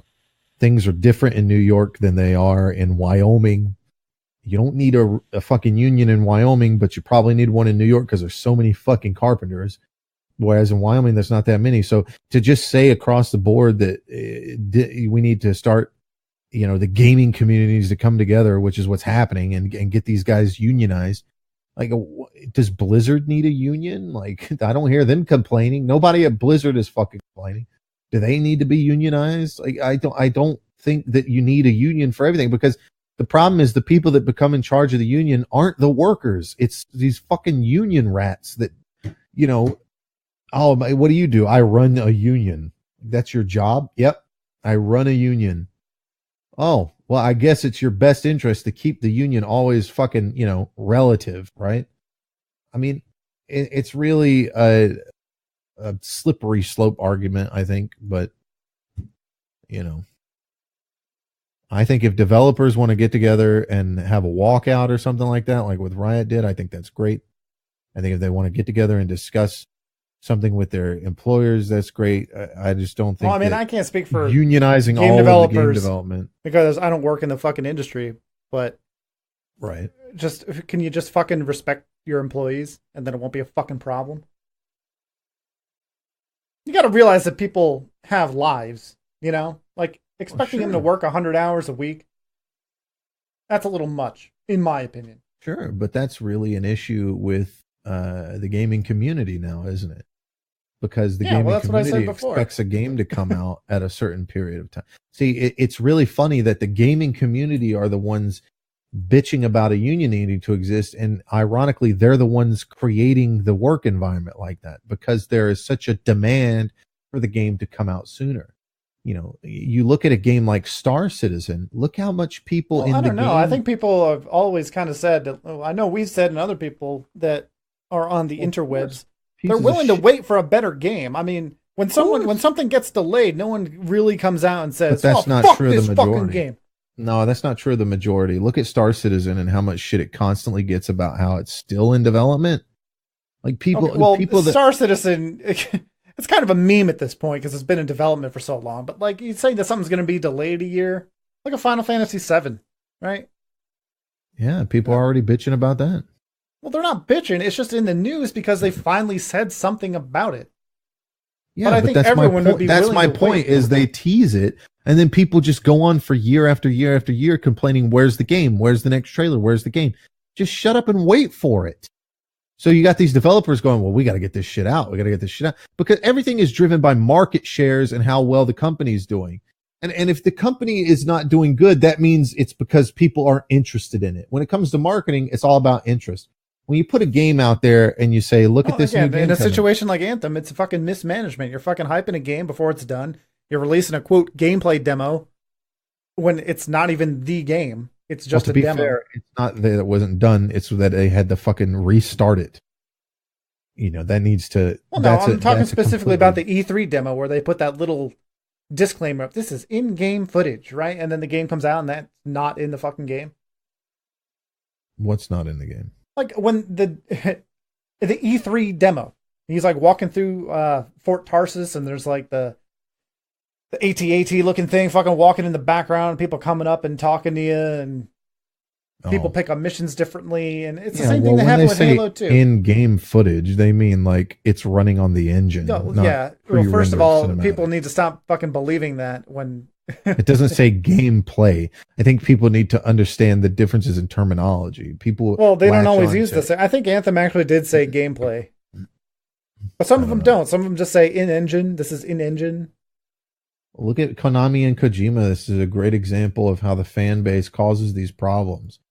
You know, Kojima keeps going on and on about trailer after trailer, and what I was there during Metal Gear Solid 5's development.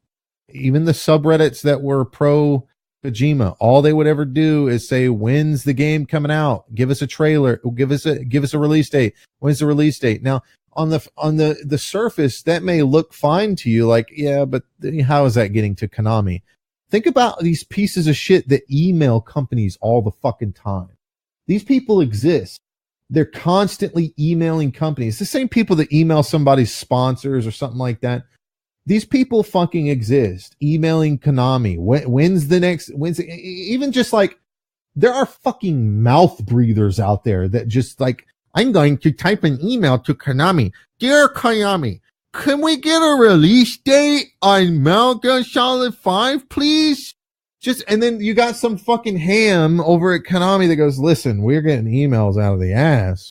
And people are on the subreddit, they're talking about the release date constantly. We got to do something about the release date. And then they go to Kojima and they're like, listen, we need a release date. Kojima's like, no. The game's got to be perfect. We're not going to, there's no release date. Well, I think there's two successful ways to do this kind of thing. Either you do Apex Legends where, hey, here's a game. When's it going to be out? You asked today. It's out right now. Or you do what Capcom's been doing for years and you go radio silent, where you announce it that you're making it to get people to shut the fuck up. And then you shut your fucking mouth and work on the game for a couple of years. And then you're like, I agree. Here it is. It comes out in 6 months. I agree. But unfortunately with marketing today, the problem with these people that are in charge of marketing is they're telling game companies, and I worked in marketing, this is exactly what they tell people.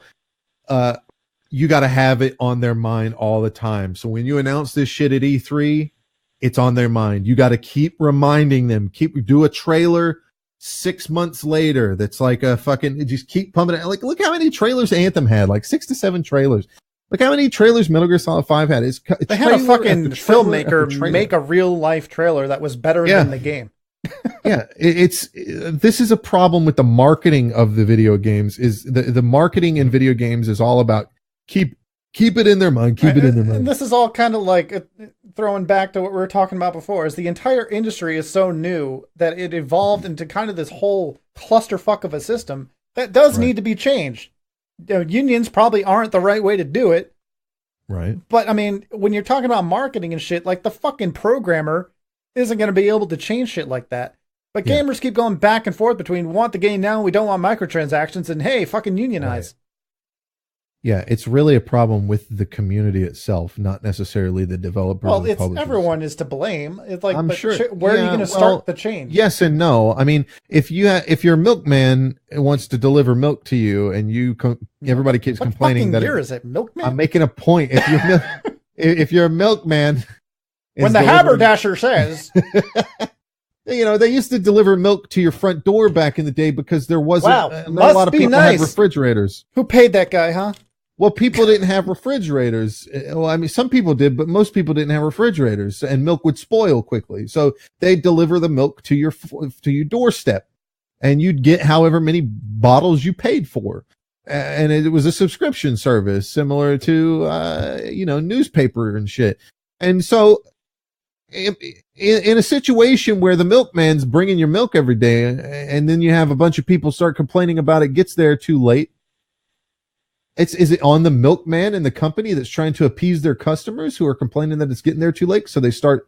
Well, I'm not sure this is the best example because that's probably what happened. And what happened? They stopped fucking having milkmen. They start putting out lesser quality milk. Now they got to try to get that milk there faster. So they got to figure out a way to cut the time. How are they going to cut the time? Well, they're already doing it as fast as they can because it's not like they're producing the milk and then they're like, you know what? Let's just sit here for a couple hours and relax and smoke some stogies and drink some brandy. That's not what's happening. As soon as the milk's done, it's on the truck and going. So now they got to cut time somewhere. Where can they cut time? Let's just cut some time in the pasteurization process. That's where we can cut some time. We won't boil it. Add some preservatives to it. Yeah, right? We won't boil it. That causes health problems, and then it's the FDA and the government gets. Exactly. So it's the same thing with gaming. Like yes, technically the marketers and the developers are at fault, but that's only because they're listening to their consumers. And the consumers need to be educated and calm the fuck down. Unfortunately, that's never going to happen, and we just have to live with. I mean, it's a pessimistic outlook, but there's no way the gamer community is going to be like, you know what? Loot boxes aren't so bad. I don't have to buy them. Customers always right mentality. I just wish more companies would tell people to shut the fuck up and wait. I agree. We've talked about that. They're not going to lose any money from doing that. Those people aren't going to be like, well, fuck that. I mean, some people will, but I mean, look at Mortal Kombat, right? Those people need to fuck off anyways. The people that are going to fucking not buy your game because of that, they need to fuck off anyways. I mean, look at CD Projekt Red. I know you're not a fanboy. I'm not necessarily a fanboy either, but I think it's admirable that they can take a completely different approach to it and still succeed. And sure, they might be one failed game away from crashing, but they've been around for years and they're still doing their thing. There is a different way to do it. And the thing is their fans are kind of okay with it. Yeah, they're all hyped for fucking Cyberpunk, but it's got to end somewhere. It's got to end with the developers cutting in the middle and doing like you're saying, or it's got to be the community that comes together and says maybe we need to chill. I mean, I think a World War III is necessary. About most of these kids would be drafted, so that would work out perfectly. Whatever. I can't be drafted. I'm my father's only son. I think that's a myth. No, it's true. Anyway, Electronic Arts says the old way of releasing games doesn't work anymore. You don't remember Saving Private Ryan? That's the whole premise of the goddamn thing. His whole family died. It's fine if you got multiple brothers because you can all go into war because the odds of all of you dying is pretty low. But all of his brothers die. So well, I'm flat-footed, so there you go. Bones I'm just kidding. I'm not. We think that was ever a real thing where, like, oh yeah, we'd really love to have you. You're a strapping young lad, but you got flat feet. I think we're past the age of draft, right? I think What's the draft age? Oh, I don't know. I think to get into the military, it's 32, though. Yeah. There we go. I could be wrong. We're past it. It's actually not a bad idea, Hey, if I want to learn IT and get paid for it and not work for free or pay money for someone to teach me something I already know so I can get a piece of paper saying I know it. 18 to 25 for selective service. Yeah. All right, so we're good. Draft it up, bitches. Get to it. Oh shit. Oh my god. Anyway, the games industry is fucked up. Fortnite players. Yeah, they'll be out there fighting the dancing and shit. Doing fucking jumping around corners, trying to build shit in the middle of battle. They'll be out there. Hey, you shot me. What? Did I die? What the fuck? Hey, look. Check it out. I'm going to put my L on my forehead and do that fucking dance. The time kill's too fucking low in real life. Welcome to real life. You only get one fucking kill. Hey. You shot me in the helmet. What the fuck? It's like I used to tell Maticus when he came back from his 2 tours of Iraq and Afghanistan. Hey, at least your KD ratio is good. You know? Hell of a KD ratio if you make it. Better than mine. Infinitely high, right? You can't divide by 0. 0 is 0 and 0, right? There's people out there that's got way better than mine. Something yeah, but and 0. You know that D is coming at some point. No. That's not happening. Elon Musk's going to solve that problem. Hell, he recently talked about how we're how many years away, Elon Musk? Well, Elon Musk is currently busy digging a hole in Los Angeles, apparently. No, he's doing a lot of shit at a lot of times. He says brain implants are only a few years away. Sign me up. Right? You don't need hey buddy, you don't need to go get certified for IT. You have a chip in your head that just gives you everything. I mean, that's going to happen. You know, right now things are meek, but in the future people will have whatever fucking job they want because that's how it's going to work. You know what I want to do? I'm tired of being a fucking computer programmer. It's going to be like RoboCop, though. It's going to be, the technology in your brain is going to, help you think, and then eventually the machine is going to do the thinking, and you're going to still think it's you, but it's really the machine thinking first, and you just kind of agreeing with it after. Then people are going to figure out, why do we even need the human element here? And then machines are just going to take everyone's jobs. Wow. I mean, that's going to happen. Eventually robots will be all of the labor force. And that's probably beat them or maybe that's when you'll need some sort of socialism, but I think it's got to be incorporated all together. I don't think you can put socialism in now just because there's some hungry people. Listen, there's been, you heard it here first. Gabler's a socialist. All right. Game of Thrones. There's been hungry people since forever. And the only time that socialism will ever work is when the workforce is 100% automated. Because then nobody has to have their money taken away. Robots don't need to eat. That's my thoughts on it. And by the way, it's not going to be AI like fucking the movie AI where it's like, or not AI. The fucking what's the name of the movie with Will Smith? Terminator. I Am Legend. No. The one with AI. I Am or something. iRobot. And iRobot. The robots they have thinking capacity and learning capacity. That's not going to happen. Okay, they already have machine learning.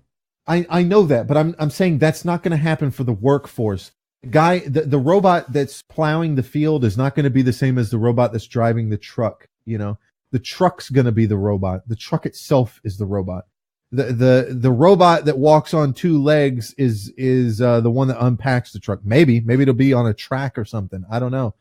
The robot that plows the fields is going to be the plow.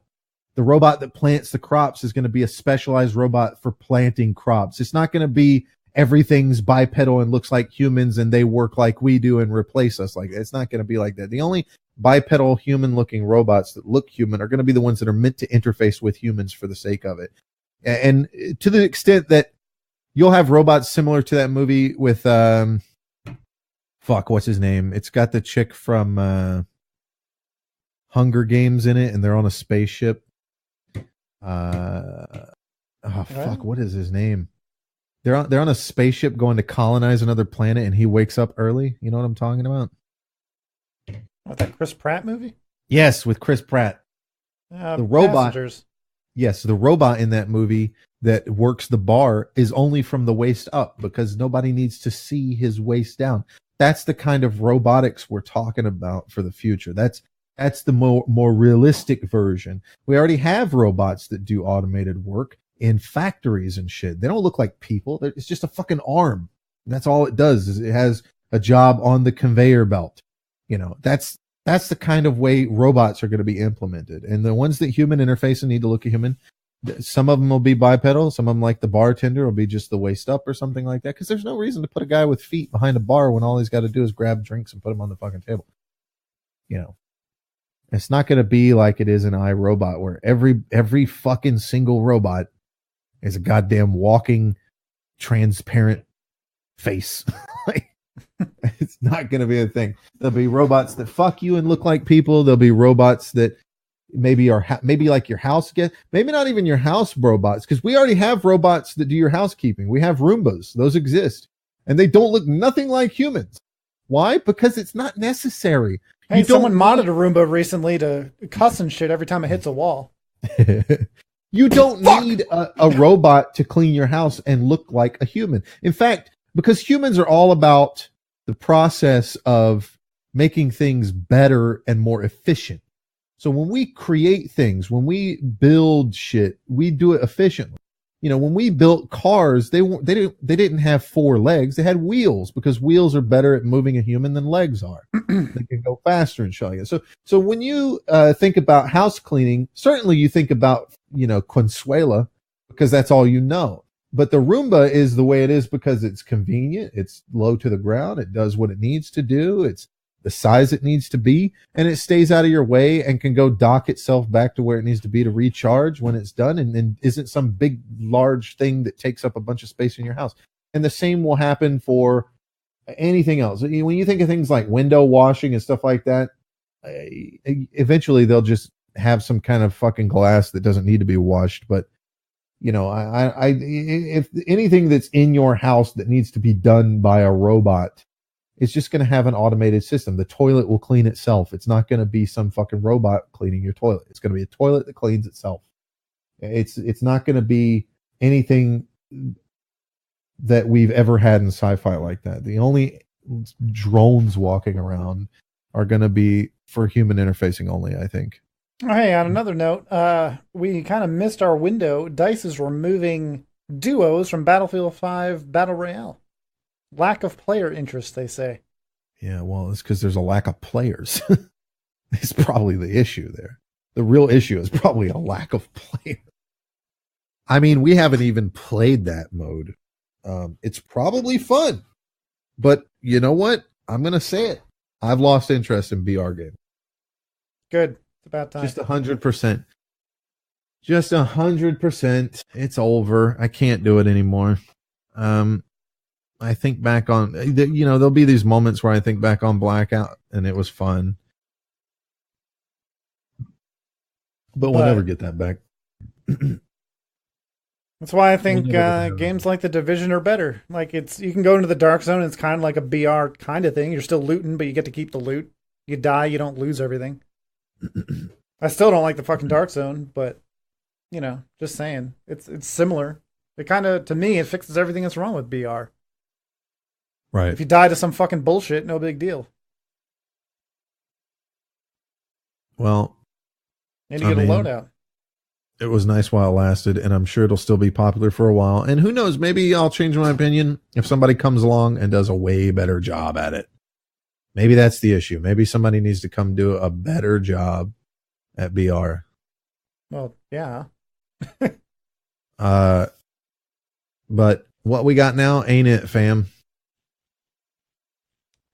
It just kind of sucks that, like, you know, the Battle Royale for Battlefield is probably the best one. I mean, I'm assuming. Probably. And it's another fucking EA game, and EA was already high on the fucking hype for Apex Legends, so they didn't really give a shit. That's right. And it was kind of dead in the water, especially when they released it like 6 months after the game fucking came out. Well, that's not an EA game, is it? Yes, it is. Yeah. Well, you're right. So they already got their BR. They don't really need Battlefield. Well, I don't think it's about EA, though. I think DICE wanted their own BR, but realistically, they just threw things out there, and that's what we got. I still think it's probably the best one, Battlefield. I don't know. Maybe we'll play it one day. Who knows? And we already got the game. Let's say we give it another few months, and when we can make space on our hard drives, boot it up again and see. When we got nothing else to do. Play with some idiot friend. Pick one. I'm trying to find some more. I'm trying to find some more news. It's all fucking Mother's Day shit. That's it for games. I mean, there's nothing coming out. We got Rage 2 on the horizon. We're going to be playing that Tuesday. That's going to be fun. We've already pretty much talked about that. I've been playing. I can talk about some of the stuff I've been playing. I've been playing My Summer Car. It's made by a Finnish guy. It gives me hope that I can make a video game all by myself. because the game looks pretty decent. Comparative to a game like Euro Truck Simulator, I know Euro Truck Simulator is like an older game, the second one. But they look pretty similar in terms of, I mean, certainly Euro Truck Simulator has a little more detail in it. When it comes to like visuals, but My Summer Car has a lot more detail in it when it comes to like gameplay and control and mechanics. And I like that better. I've been loving My Summer Car. It's one of these games where you want to play it with one life to live because it makes it all more impactful when you die and have to start over. But I'm actually learning how to build a fucking engine from this game. I'm literally like, it's not like, you know, you grab a piece and click on the engine and it goes on wherever it's supposed to go on. You got to like kind of know the general area where it goes on, and you got to bolt that shit in there, and you got to put it on in the right order. And some people, when you talk about it, it sounds tedious and uninteresting. Let me say, like, I thought that too watching people play the game, but once you start playing, it's like, this is actually pretty fun putting this engine together. It's actually pretty fun. Because then you put the car together and you're like, I did this, and you go fucking race it and it falls apart or something because you're shit at putting the car together. I mean, they got guides on how to put things together, and it's fun because once you go through the guide 3 or 4 times, you really start figuring out how to do things on your own, and it transfers into the real world. And my dad's been a master mechanic his whole life, and I've never been interested in anything he has to say about cars. But I've always known, like, when he dies, I'm not gonna get that nice discount where he does all the labor and I don't have to pay that $3,000 labor cost. We had to put tires on our car. We had to get new tires on our car, 4 tires. Cost us like $400 to $800 for all 4 tires. But the ticket, if we would have just went and got it as a customer, would have run us $2,000 because of the labor cost. It's like, holy shit. So now I'm like, this game's teaching me how to put an engine together. I'm like, I'm learning how cars work on an engineering level, to where I may not be able to like look at a car that's got a problem and go, yeah, that's what's wrong with it. But at least I might be able to actually get in there and take some pieces out, put a new piece in, and then put it back together without it going, you know, when I try to start it up or whatever. So I don't know. I'm liking My Summer Car. The driving mechanics in it are really good. There's something enjoyable about driving on a perilous road to a fucking convenience store in Finland, and then like going into the store, picking out the items you want and taking it back to your house so that you can eat and drink. It's one of those survival games that I think gets a lot of things right. It's still got that problem where you got to eat and drink too often. And that's because these game developers that make survival games, they base it off of like, when people get hungry, you know, you get hungry and eat 3 meals a day. But in terms of actual survival, if you had to survive, you wouldn't be eating that often. You watch somebody like Les Stroud go out as Survivor Man on his TV show. He goes like 3 days before he even starts talking about food. He'll be 3 days into a survival episode. I mean, that's what they really should do with survival games, is like, you really don't need to eat more than like every 20 hours of gameplay. Right. But after like the first 10 hours, like you start getting like weird glitches on the screen, like you're getting dizzy and shit. I think after 10 hours, you can do like the hunger shakes or something like that. And something like, the problem that they need is like, you don't want to have a survival game and be like, well, you can go a week without, you can go 30 days without eating, you know, or 3 weeks, whatever. Yeah, you could, but it's not going to be, you're not going to be working really hard. You're going to be really weak. So you got to really base it off of how long it would take before you need to start putting calories in your body, which is about 2 to 3 days, as long as you don't go super ham. And it needs to correlate with how much activity you're doing. The more activity you do, the more your food and water should go up in correlation to the calories you're burning. That's really what it should be about. It should be a calories. I don't think you should go as far as like Scum and put fucking vitamins in the game. I think that's stupid to go off of. It doesn't even do anything. Well, it can kill you for having deficiencies or over amounts, but it's just tedious. Nobody does that in real life. Nobody, but like the fewest fucking people alive do like vitamin. I need to take my supplements and I need to watch my B levels. Nobody does that. Most people, the average person just fucking eats when they're hungry and they don't care about what vitamins are going in their body, because your body is already designed to your brain to tell you what's delicious right now based off of what you need. If your body needs vitamin C, your body will have you hunger for something that has vitamin C in it based off of its past knowledge and memory of what you've eaten before that had vitamin C in it. That's what cravings are. That's why women get cravings for weird shit when they're pregnant, because that baby is demanding that shit on your brain.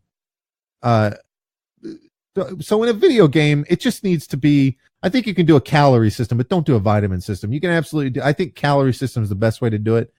I think you need to have like a calorie meter.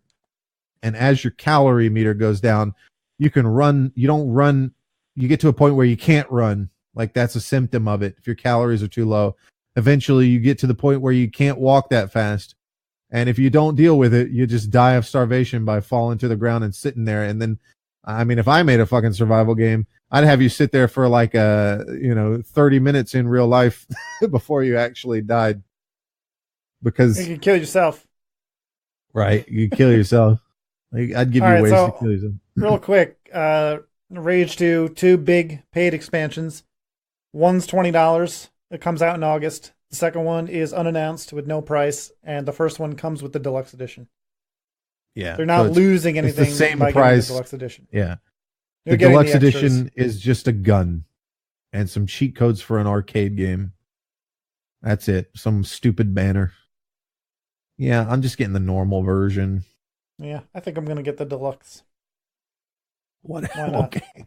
I mean, I'm gonna play it's the got expansion. a progress booster though, man. You're gonna get way too ahead of me. I don't think that's gonna be a problem. It's not like we're playing together.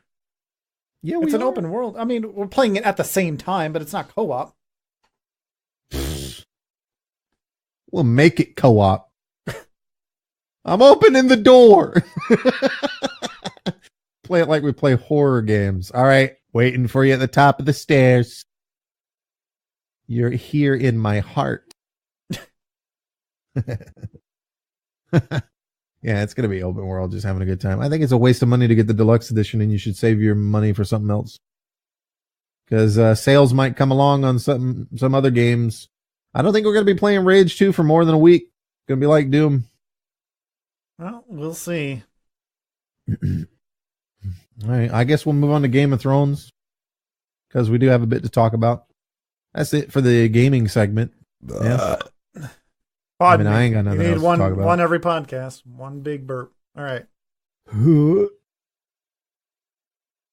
So let's talk about Free Folk. A lot of people are bitching for no fucking reason. Yeah, Free Folk was this great subreddit back in the day.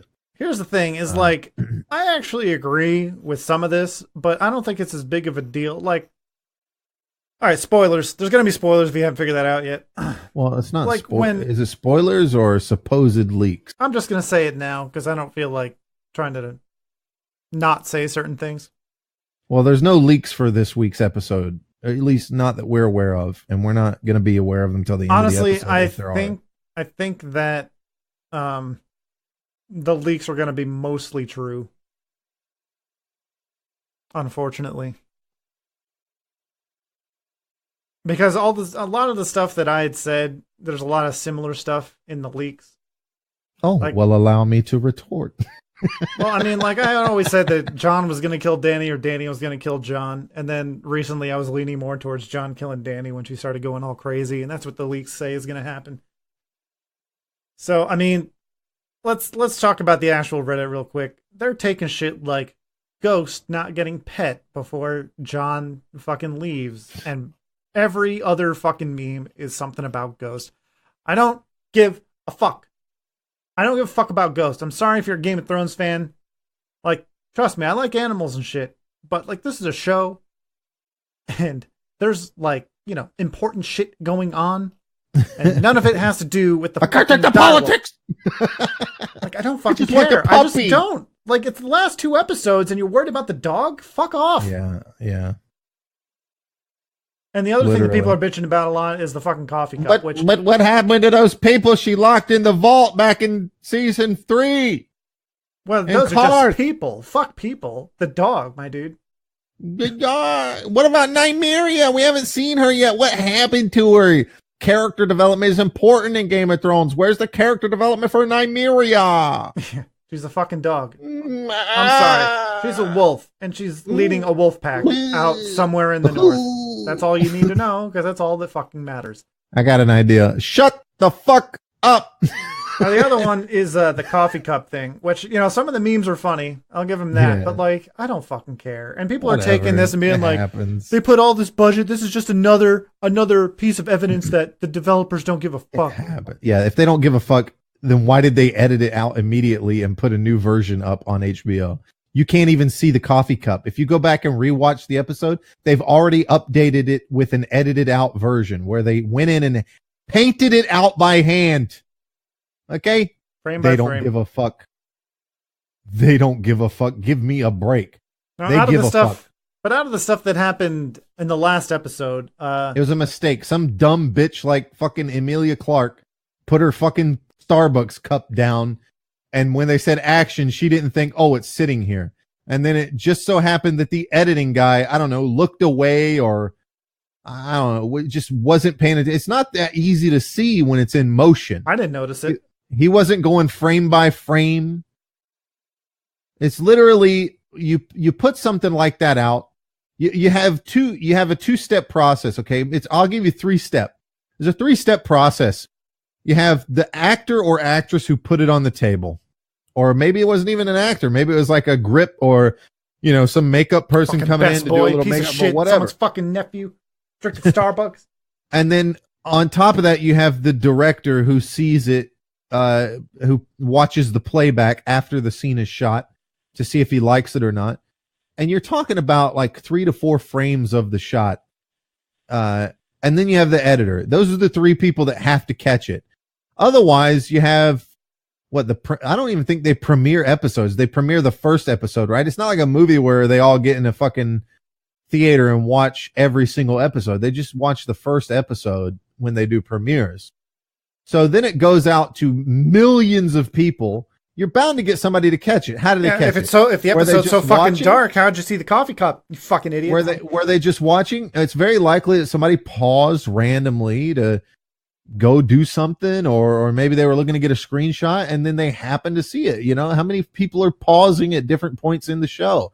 Well, there's not millions of people working on the show. There's hundreds. Right. Exactly. So of course it gets past those people. It's very possible to get past people, but this isn't anything new. This happens in film all the time. Yeah. Go look at any IMDb entry for any show or movie and go look at goofs. It's every fucking all the time in major $1 million films all the time. Shit like this happens in Star Wars and all this shit. People need to calm down. It happens. Get over it. Jesus Christ, grow up. Just dump a cup. You dump it. My immersion is ruined. Like you're sick. It's not Everyone's a video just watching for game. The memes anyway. Not a video game. Then you have people on Free Folk that are, I think these people, along with the Free Folk people that are just, I hate what the show has become. The writers are terrible. Then why are you here? For the memes. Go away. There's memes about only being here for the memes. That's how fucking meta it's got. Good memes anymore. It's not even good memes anymore. Mine are good, but they all get downvoted. It's Facebook posts. Look at Free Folk 2 years ago when we first discovered it, man. It's like Robert Baratheon and like how all these other fucking show watchers are pussies, and it's supposed to be a place for leaks where they don't give a fuck if leaks are posted because they don't fucking kneel to these kneelers on Game of Thrones subreddit that would delete that shit. And then 2 years pass and it explodes into this bigger subreddit. And guess where all those people come from? From our Game of Thrones. So it's the same fucking people. And so of course it's just cross posts and cross posts. It's like there was literally posts yesterday. It was like the ending that 0 people would complain about. And it's like Jon sitting on the throne and he's got a puppy in his lap and there's 2 little puppy dire wolves on the floor. And then there's to his right is Tyrion drinking a glass of wine. And to his left Also on his knee is a baby, and to his left is Daenerys, who's not even sitting on the throne. 3 dragons in the background. Off to the side, there's 3 little baby dragons hovering above them, and she's got another baby in her lap, and she's pregnant. Like, fuck off with your fucking Disney bullshit. There was one meme that I thought was funny, even though I disagree with the premise, but it was just a scene of Ned and Kat in bed, and it just says, "Oh, Kat, I had a terrible dream." It was like the best ending we could hope for at this point. I had a dream I lied to you. I had a dream that Jon wasn't my son. Yeah. That it was Lyanna's and Rhaegar Targaryen's son. The other thing that people are talking about is in the inside the I had episode, a dream I one didn't of the fuck that D's. whore in King's Landing. Well, one of the D's said in the inside the episode that Daenerys kind of forgot about the fleet, even though they had just talked about it. Of course she forgot about it. Like, it takes her weeks to fucking get there. I get it. Look, I understand that. It's just, if you're going to do an inside the episode, you can't be saying shit like that.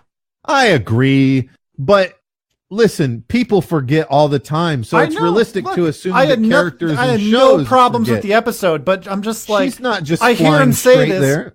I hear him say this, and I'm just like facepalm, like, oh god, he's never going to hear the end of it. Like, of course, he's never going to hear the end of it because it's a meme now.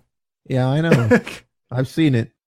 I'm just saying. Which one of the 10,000 reposts? Yeah, I'm just saying, like, she's not flying straight there after having heard that news. She's doing circles around the fucking. She's flying with her fleet, protecting her and fleet she's like looking at the other dragon, and like, man, I'm glad you're still alive. He doesn't mean I forgot that the fleet exists. The problem is people are stupid. He's not going, she forgot that the fleet exists. She forgot about Euron's fleet. He's not saying that she's sitting there going, oh, I forgot that it exists. What he means to say is she let her guard down. Okay. She's flying with her dragons. And the reason why she's riding on one of them the whole time is because she's keeping aerial it's aerial support for her fucking fleet. Cause she knows Euron's fleet is out there. And what does Euron not have? A flying fucking dragon. And to her knowledge, they don't have anything to deal with her dragon because she doesn't know they've updated the scorpions to make them more efficient and better. So she's like, yeah, I'm just going to cover my fleet. And she covers the fleet for, however long that has to happen, several days to a week. But here's the thing. There is a post on here. It says, well, let me finish what I'm saying real quick, because what happens is when he says she forgot, he means that, oh, look, it's Dragonstone. We're there. We made it. I can let my guard down now. Oh, nope, too late. Shouldn't have let your guard down because that's exactly where he was waiting. She didn't expect him to be right there. She expected to be attacked in the open ocean or something, not right at fucking Dragonstone. So of course she let her guard down. She's ready to land her dragon. She made it safely. Her fleet's there. I don't think people realize that it's Dragonstone. I think people think it's King's Landing. Like they were just there. Oh, we're moving in with none of our army. Like I don't think people realize how close Dragonstone and King's Landing are. So people thought that they were waiting for Jon, who was going by on the King's Road, and she's trying to invade with like a handful of ships and 2 dragons. Yeah, and that's not what was fucking happening. They were at Dragonstone. Yeah, all right, they're arriving at Dragonstone. Literally arriving when it happens. But I gotta admit, there's this one fan re-edit that makes more sense. It says Rhaegal dies, but it makes slightly more sense. I'll play it and kind of narrate it. So they're flying. Dragons are flying. Still flying. She looks at the other dragon. At Rhaegal. Gives a little... excited. Yeah, looking a little happy. She's happy. She let her guard down. And then she has this concerned look. The ships come around the corner. Da-da-da-da. Fucking Euron turns the scorpion. Boom. And then they could have done that, but then they don't get that moment that everybody has when they're trying to recapture that stab and that moment in the red wedding where the guy walks over and starts stabbing her belly. That's a visceral moment because everything's going fine, and then he's talking, and you're starting to get this feeling of like, what? Why is he saying that? And then it just cuts to him pulling out the knife, quick walking over and stabbing the woman in the stomach. And you're like, what the fuck?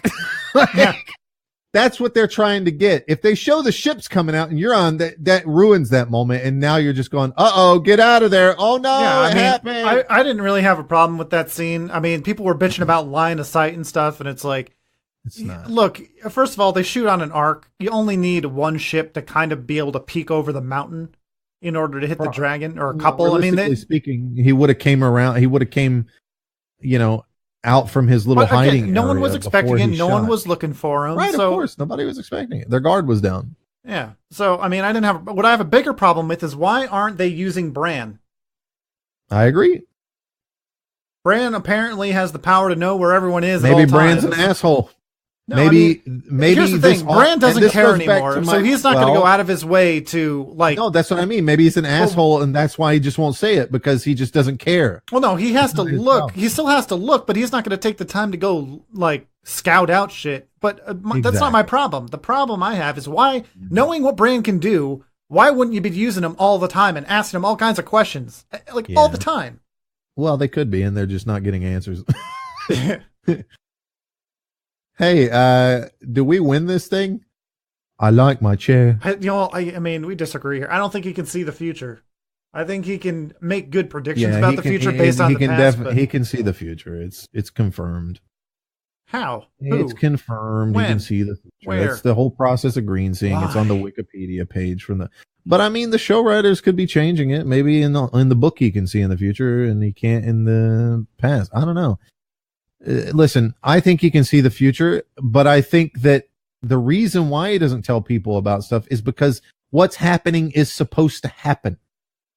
I think he knows that. I think he's trying to. I think it's a captain. Oh yeah, I mean that's a good point. Even when he still kind of pushes events, but does he know at the certain points he's supposed to push? Hey, now's the time to tell Jon. Yeah. I think he does. Yeah, I think just like with giving Arya the dagger. Just like with telling Theon right there, looking over at Theon and telling him he's a good man. He knew that's what had to be said to get Theon to do this charge. Yeah, and he needed that extra 10 seconds so that Arya needed that extra 10 seconds, right. What a... Man, thanks, Theon, for that extra 10 seconds. Your entire arc is just so you can buy me that time. Well, that's what redemption's like. He was a piece of shit. He was a piece of shit. But anyway, overall, episode 4 was good. You can't really follow up episode 3. Excuse me, episode 3. With episode 4. So, but I think episode 5 is going to rival. We all knew episode 4 wasn't going to be as good as 3. I don't know why people are bitching. We've hit the climax of the show. The ring has been thrown into Mount Doom, and now we're closing out the show. We're getting the scenes of Frodo in his bed, and oh no, though, it's not just that happy. Frodo's going to go and finish his book. Oh, but even though he finished his book, episode he's 5 will go be a to climax. the Undying This is going to be. They're going to climax multiple times. Trust me. Well, I don't think it's a climax as much as it is the part of the ending. I mean, certainly some things are going to happen in terms of specific characters, but the overall story, like the big story element, has already happened. The big giant battle is over. You could maybe say episode 5. I see episode 5. I see episode 5 as the actual ending. I know a lot of people were like, "Oh, the Night King's dead." But the thing is, think of how often, comparatively, how many episodes were about the people and how many were about the Night King. No, I agree with you. And you could say that. I was just about to say, you could also say, if you wanted to, for some people, episode 3 is the climax and the ending. For some people, it's going to be episode 5, because you could say that the ending to Lord of the Rings is when Aragorn shows up with the undead army and marches over all of the orcs and cleans them out of the keep and all that. That's the ending, hey, fun fact, right? I learned this last week. That's really the Night King ending. That's the episode 3 ending. But episode 5, you could say, is when Frodo throws the ring into most anticlimactic climax ever. Right, because they still have time to go ride to the gates and stand out there and buy Frodo time. With that kind of shit. You could see it as that. You could say that that's what's going on. Real quick, remember that scene in Lord of the Rings where Aragorn gets a knife thrown at him and he blocks it with his sword? Yeah. That actually happened. Accidentally threw the knife and he accidentally actually blocked it. You can tell by the look on his face and how desperate he is. Anyway, I thought that was works out great. That was a great Tarantino moment of we're keeping it. Yeah. Why slice wouldn't my you? hand open. All right, smear blood on her face. It'll be great. What? Yeah, we're gonna get some fake blood made up, and he's gonna smear it on your face. Why? He cut his hand open. Oh, yeah, it's gonna look great. Adds a little realism to it, you know. I mean, the viewers are gonna go, "What?" They'll never know. I mean, we'd have to take that out and have him reshoot the scene. Okay, yeah, so it has to make sense. So we're just gonna smear blood on your face, and then the viewer go, "Oh, okay, so that's why they had him cut his hand." No, we didn't have him cut his hand. He cut his fucking hand. Oh, okay. So here's another thing. So people are bitching that Cersei wants Tyrion dead so bad that she hires Bronn to kill him, but then won't kill him when he walks up, even though she's got him dead to rights. I think people forget that these are people. You know, so looking him in the eye, it still is her brother. Maybe she just can't do it. As ruthless as she is, still family, you know? But people don't want to read into shit like that, you know? It's different. You know, hiring someone to kill your husband is different than killing your husband yourself. Did it ever occur to anyone that maybe the reason she hired Bronn was because she knew she couldn't do it face to face? Right. It ever occur to anyone that maybe she's not a complete, total evil bitch? Yeah, I mean, that's the thing. Is Go like, back and once watch you the make show, up your mind, she's not an evil person. Once you make up your mind about whether you're on board with this season or not, you either take these things and you can either continue to do what you've done throughout the rest of the series and read into it in a positive way and be like, oh man, that adds a lot of depth to this character. That's probably what they're thinking. I'm not an idiot. I don't need it spelled out for me. Or you could just be like, it makes no fucking sense. Hey, where's your crayon? We need Mom, big bold letters. Where's my Crayola? Where's the crayons? It needs to be in writing. And the people just blame it on plot armor. No, listen, here's the fact. I mean, but here, just hypothetically, real quick, if she actually killed him, right there, what would people's reaction have been? What the fuck? Why would Tyrion just walk up to her? What a shitty way to end his character arc. Why would Tyrion just walk up to her? The writing is terrible. I can write a better one. Look, Tyrion stays back, and then they just leave. Because one of the things that does you guys got to surrender. Like that's what they want. Hey, Cersei's got to surrender, and then we'll all leave, and it'll be fine, and she won't be killed. Yeah, well, Cersei says you got to surrender, or else this bitch gets her head cut off. All right, well, we're leaving. That's the thing that did kind of confuse me is I get why she didn't kill Tyrion, but why didn't she kill everyone else right there? Because that's not what she wants. Well, I mean, that's the only thing I can come up with. What Cersei wants. Cersei's original plan with blowing up the Sept of Baelor was because Tommen was being manipulated by Marcella. Or not Marcella. The High Septim, really. What's her name? All of them, yeah. And she wanted to kill all of them in one swoop. So she knows her trial's coming up. She has the Mountain lock Tommen in his room and not let him out. And she blows the fucking thing up. Now, Tommen's still going to be king after that, okay? And most people look at this and go, oh, Cersei wants power. No, Cersei wants her children. Cersei has what's known as mother hen syndrome. Well, I'm glad you said that. Her children. That kind of just the reason her not killing everyone is the only way that makes sense is if she's not pregnant with Jaime's kid. I think if she's actually pregnant with Jaime's kid, she kills them all. Yep. Because that protects her family. But if it's Euron's kid or she's not actually pregnant, then she actually kind of wants to die. Or either wants the opportunity to die or kill people in a really fucking Game of Thrones kind of way. We don't know what her current motivation is right now, what her current plan is. She has a plan. We don't know what it is. Is it to be queen of the Seven Kingdoms? I don't know. If it is, I think it's more of a, I want to tell everyone to go fuck themselves in my own way. I think maybe even if it is, like, I don't think her plan is, hey, I just want to kill Daenerys. Like, she doesn't want to just kill people. She wants to kill people in a certain way. Look at how she said multiple times about different people, how she lays awake at night thinking about how to kill them, right? Yeah. So she has vengeance in her heart, like very extremely. She doesn't want to just do away with it quickly.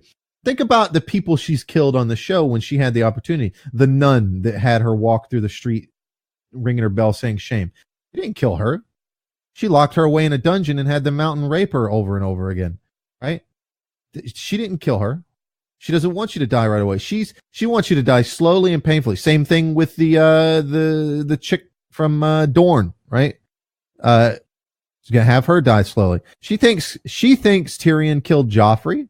Why would she want to just kill Tyrion right there? No. She doesn't want that. She wants to kill Tyrion in the same way. Look how she had Olenna killed when she sent Jaime to deal with Highgarden.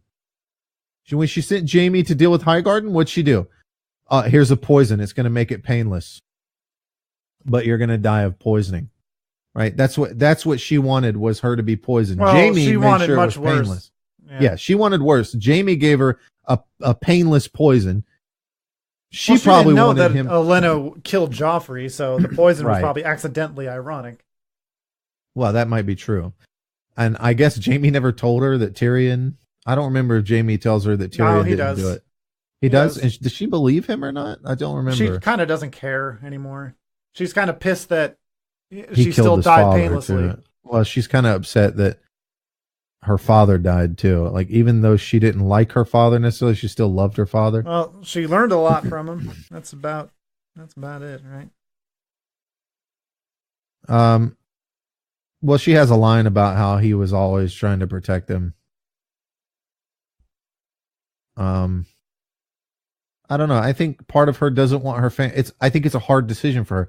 I think she has spite for Tyrion, but at the same time, she doesn't want to be the only Lannister, you know? She doesn't want that. She doesn't want her family to die off. She hasn't hit that point yet. Maybe she will. I think she does want to be queen of the Seven Kingdoms, but I think she also has other agendas. But I think when it comes to killing people, she doesn't just want to do it slowly. I don't think she even wants to do it slowly to Daenerys. I think she wants to make it a political thing. Look, everybody, I stopped this foreign invader. Here she is to be publicly executed like Ned Stark in front of everyone. You know, something like that.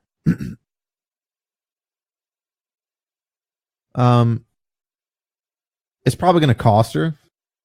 Maybe. I don't see. And we're going to get to the supposed leaks right now, unless you have anything else to say, because this kind of leads into it. No? What? Sorry. I was looking at memes. You got anything else to add? Yeah, there was one thing. What was it? Because I'm getting into the supposed leaks. Yeah, I didn't really. I mean, I think the whole her not killing everyone, there's definitely something more to that. I think that's proof to me that she's just not pregnant with Jaime's kid. Now, she might be pregnant with Euron's now, or maybe not pregnant at all, but I definitely don't think she's pregnant with... Because if she really cares about her kids that much, I think she definitely would have fucking killed them all. Maybe not Tyrion, but definitely the rest of them. No, I'm just tired of seeing all this bitching about the writers. Writing's fine. I mean, I watch CW shows, and it's not for the writing. You don't need to have fucking, George R.R. Martin writing all the fucking time to enjoy a show. But yeah, I'm not sure if I said it before, but Varys is totally dead after last week's episode. Yep. Did I say Varys or Tyrion? Varys. Varys dies. I don't know. And the rest kind of ties into the leaks. It's kind of hard now that I've seen the leaks or guesses or predictions or whatever you want to call them to kind of separate what I actually thought from what I've seen now. But yeah. We can get into the supposed leaks are, and I've been bouncing this around for the past 24 or 48 hours since we last talked about it. And I have some ideas on some things. Everybody, first of all, let's get this out of the way. Stop with the foreshadowing bullshit. Okay, everybody, Stop with this. But they foreshadowed a baby. That's not what foreshadowing means, okay? Foreshadowing is when something happens and then later on it pays off. And then you can look back on it and go, oh, they foreshadowed that. Yeah, Aria. Okay. That's what foreshadowing is. Otherwise, it doesn't exist. If you can only foreshadow something if that something happens. Otherwise, it's not foreshadowing. So you have to understand that it only works retrospectively. Okay. You have to be able to look back on it. If you look for foreshadowing proactively, you're always going to like. It could be anything foreshadows anything. Incorrectly, right. If you dig deep enough. Foreshadowing is only used for a purpose of like rewatching. Okay. That's what foreshadowing or rereading something where you can go back to it. It makes things. It adds value to watching it again or something. Like you watch a show or a movie and then something is foreshadowed and then you can go back and watch it again and like it gives you that I should have fucking known moment, right? Exactly. It's exactly what it's meant for. It's not meant to give away what's gonna happen. And writers do this a lot. They do something that seems like a foreshadow that leads to nothing so that you're not sitting here constantly going, yep, that's gonna happen. Because they did like of course, it's not always going to happen. They purposely write things that seem like foreshadowing just to keep you on your toes. They're not going to fucking foreshadow every single thing that's going to happen, and not every foreshadowing leads to something. So calm down with that. I just wanted to get that out of the way because people constantly on this fucking on these subreddits are going on. What about the foreshadowing? All right, well, do what you do best and keep talking. I'll be back in a second. This thing is foreshadowing. What fucking you asshole? This shit's foreshadowing Daenerys. Look at this. I look back on the episode. It all foreshadows. Like it hasn't happened yet. Relax. So so I'll just recap real quick for people that aren't sure. It's the supposed leak. I call them supposed because there's no evidence that they are actual leaks. The only evidence that exists is a couple people have some pretty strong evidence that they know information in the sense that they have predicted previous episodes, specific events in previous episodes, long before the episode aired. And some of these leaks are based off of, and these are the ones we're going to get into. Some of these leaks are what I'm going to refer to as fake leaks, so you know which ones I'm talking about. Some of these leaks are only evidenced by people that got things correct before the episode came out in previous episodes, but they didn't have specifics. It was more like broader strokes. Yeah, and also keep in mind that, these people could have been guessing about shit for a very long time about a great many things, and some of them got right. And then when you look back and cherry pick out the shit they got right, you can make it seem like they got a lot of shit right when they didn't. So, but to me, most of it seems reasonable. Seems like it could add up, whether it's a guess or. I'm going to get to it because it's something that I haven't been thinking. Because I've been right there with you. Like it seems reasonable, and it could still happen, but I have a lot of reasoning to think it's not going to happen based off other leaks, specifically from people who have proven themselves with details in the past. So, we have the most popular leak right now that everybody's taking as gospel for some reason is that Daenerys goes mad and Jon Snow kills her. Okay. We've had fake the reasons why I'm going to list off some reasons why I think this is not true. Firstly, we know that they have HBO has done things to mislead people from what's actually going on in these last final episodes. For example, Missandei, her death was not filmed on set. They built a set. They had Cersei's actress standing up there. They had the Mountain standing up there and all these other actors standing up there where Missandei is standing about to execute her, but they didn't have Missandei's actress there. And you can tell because she just kind of pops in. You don't see her walk up. They just cut to her and she's just there all of a sudden. There's just nobody standing there. And you can actually there's actual pictures of this. There's old leaked pictures, which you can still find today if you were to dig them up, of the picture of everybody up there on the battlements, but there's nobody standing in front of them. There's nobody that they're killing. They're just all up there. So people assume that there was an audience being had at the gates or something like there was an audience at the gates or whatever.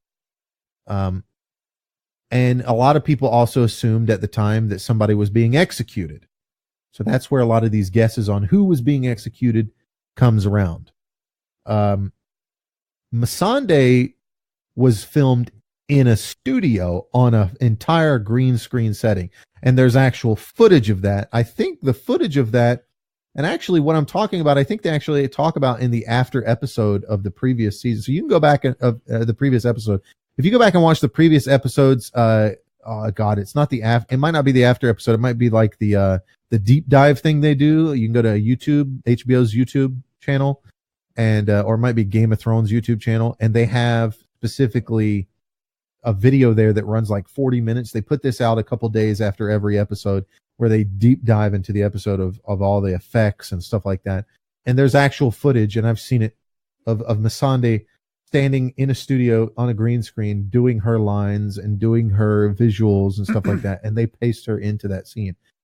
That's a long way to go at the expense of possibly even it looking good or the actor being able to give a good performance just to hide that character's death.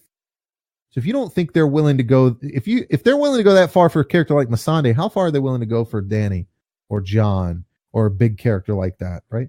So it's not far-fetched to assume that they'd put out false information or that they'd, with all these side people going around, these what do you call it, the extras or the key grips or all these other types of people that are just around and not a part of mentioning the key grips. What do you got against? Yeah, that's all I can think about. The boom mic guy, whatever, whatever.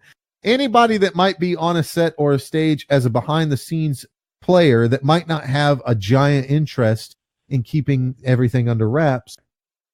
Those are the people that you really have to worry about in a studio when it comes to leaks. You're not really concerned with the guys with drones. You're not super concerned about that. You're really concerned about the guys that work for you that might not have a lot of interest to keep it under wraps.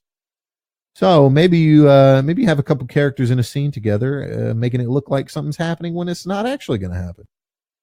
And like I've said before, it's very unlikely that you're going to be able to keep things under wraps. It just doesn't happen. The best approach to take if you wanted to do something about it would be to put out a lot of possibilities, because then you're creating a situation that's no different than a lot of people speculating in the first place. There's even a rumor that Game of Thrones and HBO released these supposed leaks or let them leak just to throw people off. And now they're sitting back laughing about it. Yeah. So that's what do we have? What do we have from what I call the fake leakers? We have Danny goes crazy. Some bells are ringing, and she goes crazy. Some kind of thing about surrender bells. She goes crazy. The Dothraki are raping people. Jon tries to stop them and sees this, but he keeps fighting against the Lannisters, even though they're supposedly surrendering. See, there's a lot of things that conflict. Well, they say that he stops, and then Grey Worm just fucking kills one of them anyway out of rage, and the Lannisters start fighting back, and that's when Jon's forced to start fighting again. Right. And Danny goes crazy and burns everything and kills. Is that an actual leak, or is that you see Jon fighting and the rest people are just filling in the blanks as best they can? Right. I mean, I don't know how many times in this show I've seen Jon in a battle, mid-battle, just stop and look off in the distance and lose his focus and somehow still survive just because he's looking at somebody doing something. Like he's in the middle of a bunch of undead whites and just looks back at Sam concernedly, gives him a double take, doesn't get stabbed the whole time, keeps going. But Arya is a Mary Sue. Anyways, moving on. No sarcasm, all you fucking idiots out there. So Danny goes crazy and Jon pledges himself to her and then stabs her. Man, just doesn't seem like a thing Jon would do, does it? It really doesn't. And that's why would you pledge yourself to a queen twice? That's one. Yeah, it doesn't make any sense. That's one of the first things that speaks out at me. The second thing that jumps out at me is the bells. What fucking bells? There's never been ringing bells in this show before as some kind of they specifically call them surrender bells. What the fuck is a surrender bell? The only bell that I ever noticed in King's Landing is the one that was attached to the sept that she blew the fuck up and flew across the screen and smashed some poor person into the ground. What fucking bell? So Cersei, here's my third problem. Okay, my third problem, which I wasn't really thinking about before, is the way they talk about it is like Daenerys goes back to just walk with me here. I want to walk on a journey together. If you want to close your eyes, you can. Just imagine. I'm gonna do some ASMR shit right now. Danny. Make sure to get your fucking mouth noises in there. So imagine. So imagine Danny goes back to Dragonstone. We know that happens because from the previews, we see Tyrion walking in on her and she's upset and he's not really excited about having to talk to her, you know. And then she's like, fuck it. I'm going to go fight him anyways. We know that she goes to fight them or something because she has her army out front with Jon and Davos there. And you're going to tell me she flies her dragon around and according to these leaks, these supposed leaks, she decimates everything. She destroys Euron's fleet. She destroys all of King's Landing with her dragon alone. That's it. Just all of it destroyed. Think about that. Now I want you to imagine, if you're not closing your eyes, close them now, and imagine episode 4. Remember what you saw with Rhaegal and how quickly that fucking dragon was killed. And then imagine when Dany tried to fly straight at the fleet and had to turn away and all those fucking scorpions that shot at her immediately, right? And she barely made it out of there. And then imagine all the scorpions that are sitting on the walls of King's Landing. You're going to tell me that we go from that moment where, because to me, I don't know about you, but to me, it felt like that dragon was fucking useless suddenly. Suddenly, that dragon ain't so badass. Suddenly, the playing field's a little fucking even, don't you think?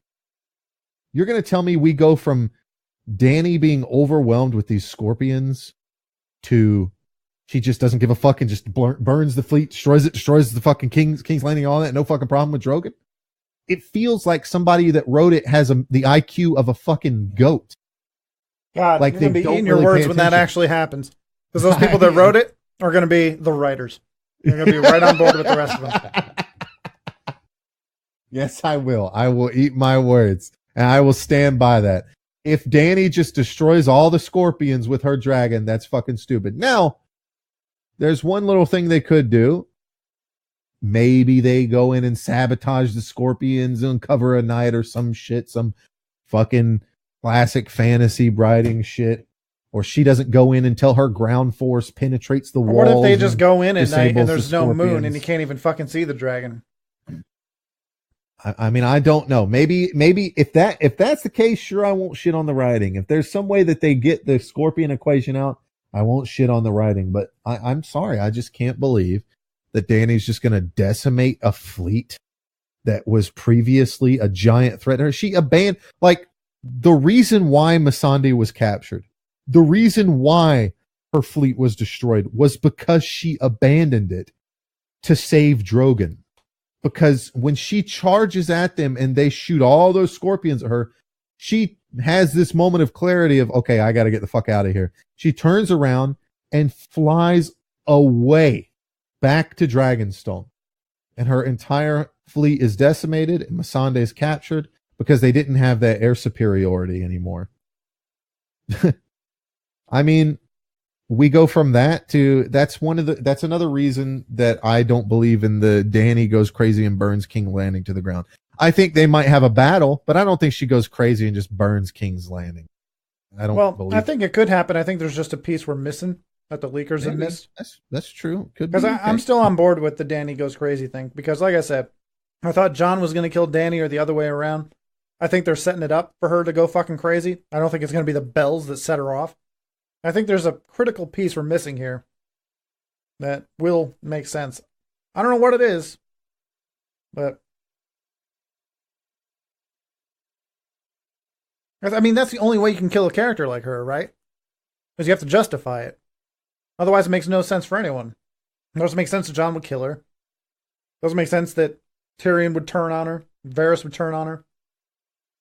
So here's my other, and I think this is my strongest point.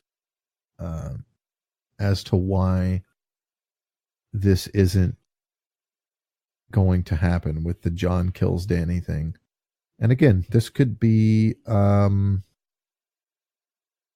this honestly could be something where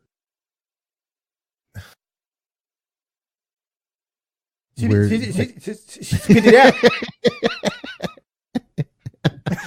damn it. This could be. So I'm trying to find this fucking post that I was looking at earlier, but I've lost it. There could.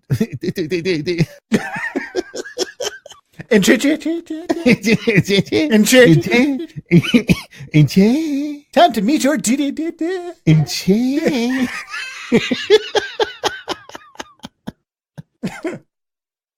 Oh my God, I'm gonna have to find this. But so there's another set of leaks come from a guy named Fricky, and Fricky is like the golden child of all these leaks with Free Folk and all of them. Because he did some shit with season 8 early on. I think he was even a season 7 guy, maybe. I don't remember exactly if it was season 7 or season 8. But he let's see, Free Folk News. Let me look that up. So he comes up with a different theory, by the way. Than the other two that are on here? Than the other two. His leak is different. Now it's not his leak is not concerned with right. His is not concerned with John and Danny. His is concerned with this trial. And I think his trial conflicts with the Danny and John leak where John supposedly kills. And they go out of their way to mention that John and Danny aren't there for the trial. But right. Like Missandei wasn't there for the filming of getting her head chopped off. But here's the thing. If we look at Fricky's leak, he talks about this trial happening after all the shit's gone down. This is happening in the dragon pits. They're not having some kind of, they're not having a battle and she's burning everything to the ground and there's a trial going on over here with Tyrion. That's not happening. Okay. John and John's not there and Daenerys is not there at the trial. So let's talk about this trial, and there's two ways this trial could possibly come up. The first version is if we apply it with, let's apply this version with the Daenerys gets stabbed by Jon leak. According to these people, Tyrion urges Jon to do this, right? Tyrion urges Jon to do this. If Tyrion urges, like here it says, Tyrion tries to convince Jon that his family will never be safe because his lineage makes him a threat to Dany's. Dany has Tyrion arrested and executed for freeing Jaime. Okay, but Dany's not at the trial. Why would she not be at the trial if she had Tyrion arrested? Tyrion is also the only person that's supporting her right now. If we are to believe the leaks of Jon kills Dany to be true, then why is Tyrion being tried against Dany? If Dany was killed and everybody saw her as this mad queen and Jon kills her and takes the black, as they say, why are they going to have a trial against Tyrion? There's only two ways you could play this. You could have you can't have both. You can't have your cake and eat it too here. You cannot have Tyrion on trial and Dany is a bad guy and was killed by Jon. You can't have that. It doesn't work. It does work, but the only way it works conflicts with their supposed leaks. The only way that it works is that Tyrion is on her side the whole fucking time. That's the only way it works. The only way it works is that Tyrion is on trial because he's her hand of the king and he told her to do it. And everybody knows he told her to do it. And he's being tried along with her as like a war criminal or something like that. That's the only way. However, Fricky's leak doesn't say shit about that. Fricky's leak is very specific. And this is the guy that has more clout than either of these two randos that came out of nowhere half a year ago. Came out of nowhere and his leak claims that he's on trial for treason. Well, treason is committed against a king or queen. So in order for Tyrion's trial to be true, Daenerys has to survive the battle for King's Landing. Well, which they also claim that Bran is the new king. So is what he's doing, is that considered treason against absolutely the Starks? Is it just that he's a Lannister and people are like, fuck Lannisters already? Shit. No, it's specifically for him supposedly betraying Daenerys to save his family or some shit. Even here in their leak, they say Tyrion begs her to show mercy, but she refuses. Tyrion frees Jaime. This is the same people that saying saying Jon kills Dany. Tyrion frees Jaime to try to get Cersei out of the city. Dany is executing everyone in King's Landing. Jon and Tyrion are upset. Dany has Tyrion arrested to be executed for freeing Jaime. Tyrion tries to convince Jon that his family will never be safe because his lineage makes him a threat to Dany's rule. They even say the other guy even says so much as Tyrion exclaims, "These people deserved it." What does that mean? It's both of these guys conflict. These guys are saying the same thing about Jon and Dany, but they conflict with each other on their ideas about what happens with Tyrion. In one go, Tyrion, does something that makes him look like he's a part of Dany's process of burning everything to the ground, which begs the question: why would you have him try? Why would you have him try it? It doesn't make any sense. If he's against her, why is he going to go on trial after the fact? Like this doesn't work with a trial. This works with Dany. Again, you get these people taking this shit as gospel, and then bitching that the writers are shit. But their mistake is that the writers aren't the writers. The writers are these fucking leakers. So what they should be saying is these leaks are bullshit. Not this sounds D&D are idiots. Right. This sounds like fan fiction to me. The problem here is that Dany executing Tyrion has to happen on the battlefield or in the middle of the battle as an execution, not a fucking trial. But we've been told by Fricky that the trial happened and that there were key players at the trial. Davos is there. He's not wearing a Hand of the King pin. So it's not like he's Hand of the King of Jon or something like that, who has now become the king. They're having this trial, and there's no green screens there, so there's no dragons there.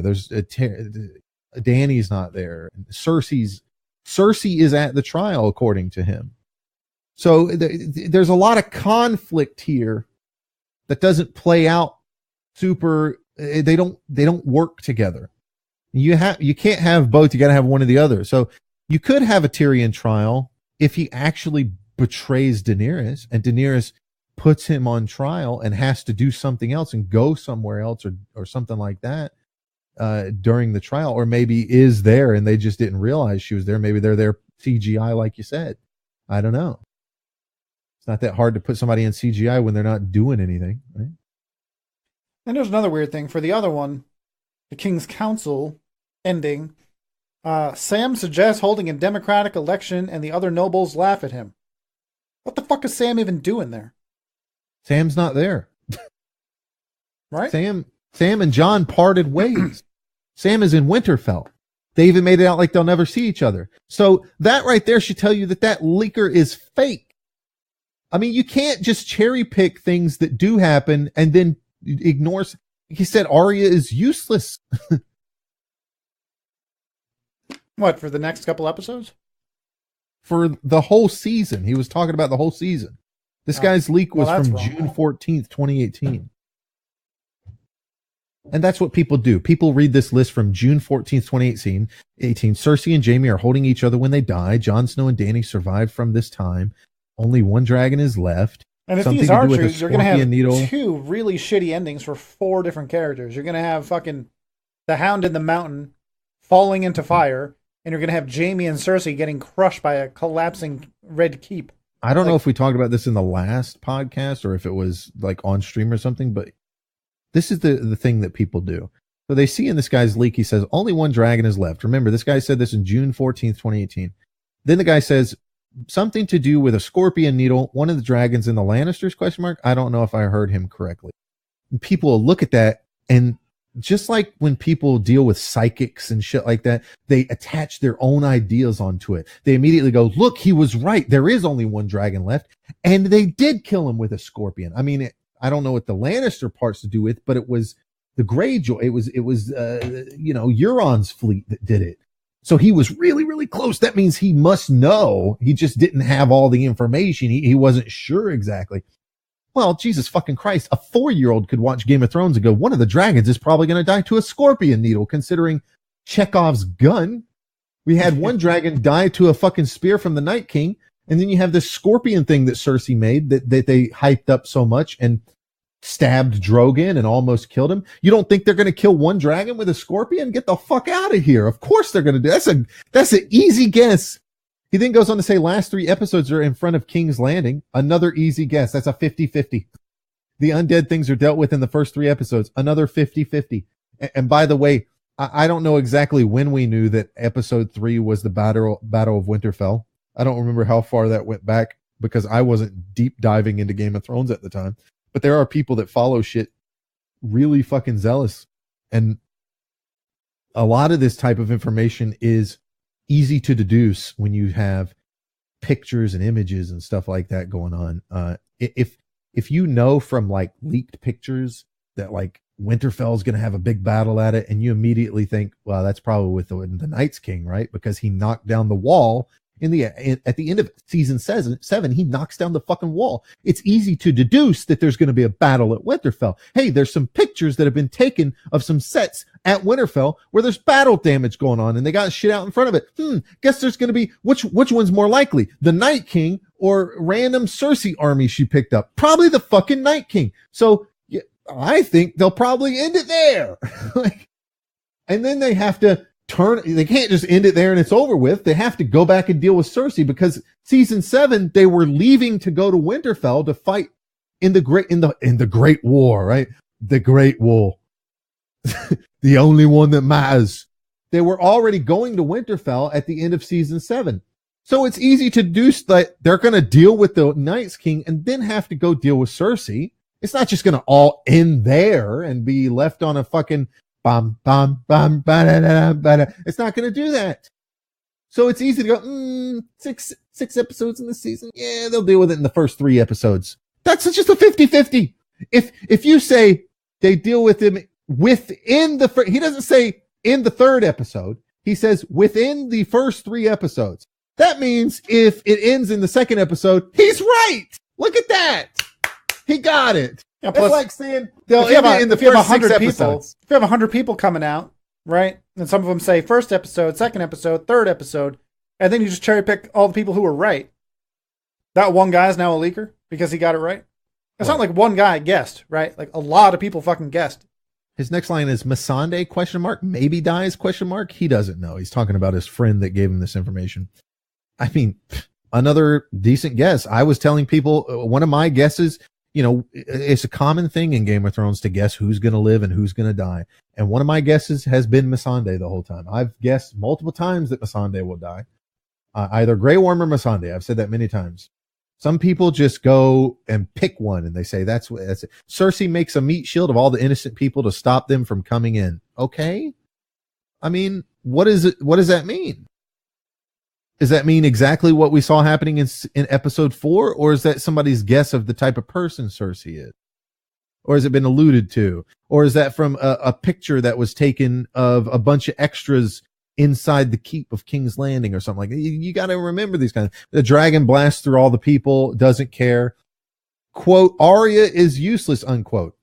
Yeah, the woman, the chick who kills the Night King is useless. I mean, I don't know about you, but there's more misses than hits here so far. There's a scene where a horse gets ripped in half by the dragon. Cersei is watching the dragon coming in, and the witch doctor is like, we should leave. There's a sort of flashback where she thinks about how she blew up something in her city. I don't know what the fuck he was talking about here, but I recorded it anyway. And the dragon blowing things up reminds her of that. I guess the Hound and his brother fight, and they end up both dying in fire by falling in. He finally takes the helmet off the ugly guy. I mean, he's taken his helmet off before. Cersei goes into the chambers where you first see the catapult things. So she goes underground. Jamie shows up and they're all, oh my God, and they hold each other and everything crumbles. Yeah, sure. Jamie, who walks out on her in season 7, as soon as they see each other, Cersei's just going to embrace him and they're going to go, oh my God. Now, this guy doesn't mention anything about Jamie being mortally wounded, which you would assume is a big deal. You know, this guy's supposedly basing this off of like what he saw on set. But the other guy that leaks the similar stuff, because this is what happens. Some leakers will steal from other leakers and claim that they know stuff, and they'll show the same. And it's like, see, look, more people are saying this. So this same guy you throw away that says the same stuff says that Jamie fights Euron and kills him, but Jamie is mortally wounded. Jamie makes it to Cersei and they die together. So why didn't the first guy notice anything? He didn't say anything about that. Like they just see each other and they're like, oh my God. Jamie shows up and they're all, oh my God, and they hold each other and everything crumbles. That's how Jamie and Cersei die. Everything crumbles on top of them. What? The dragon enters the throne room and fucks shit up. The Iron Throne gets melted by the dragon. Why? I'm supposed to believe that Cersei dies and Dany's just like, you know what? Fuck it. I'm going to burn this throne. The throne I wanted this whole time from my ancestors. I'm going to burn it. It doesn't add up, man. It doesn't add up. Now, there've been a lot of things that didn't add up on this subreddit before that I didn't think was real. And I've been spending the whole season going, wow, I mean, I guess some of the leaks were true. I guess some of these leaks were true. But it's never like 100% like that. It's never like, because I'll go watch with people and I'll be waiting for some of these things and they never happen. They never happen. Like there was some screenshots released from season 8, episode 3, and it shows in one scene it shows Jon. There's like a big fireball on the ground, and somebody's inside the fire. And then the next scene of the still image was Jon with fire behind him looking up. So you assume like he just got burned but survived it or something. So I thought Jon's going to get toasted. But it was actually the scene where the Night King gets toasted, and then Jon's just looking up and watching her do it with like a heart on or something. Oh, the adrenaline, you know. But there have been situations like that where I've read these small little leaks that were being talked about in the beginning, you know, that just kind of connected things together, like just stupid little stuff that doesn't really matter, like Sam telling Dany, or being told by Dany that his family was killed. I mean, that's also easy because she did that, and you know, like you already have a piece of the puzzle, right? If you want to impress me as a leaker, tell me something that you couldn't possibly know. You couldn't possibly fucking know. Don't tell me something where you got 50% of the information already. You know what I mean? Don't tell me something where it's easy to guess. Like, hey, we know that Jon and Dany are going to Winterfell at the end of season 7. So my leak is Jon and Dany get to Winterfell by episode 1. That's not a leak. You know what I mean? I mean, yes, that happened, but that's not a real leak. And if there's so much shit, like, here's how, all you have to do, by the way, because we've seen the behind the scenes footage of Arya doing her little leap on the Night King and all that shit. All you have to do if you want to prove you know leaks is just say something like that. Say, Arya kills the Night King, stabs him in the back, or jumps up behind him and he catches her, and then she stabs him in the stomach. That's all I got to say. Boom, you're in. That's it. I got no questions of whether or not you know what the fuck you're talking about when it comes to that episode. But if you want me to, because here's the problem.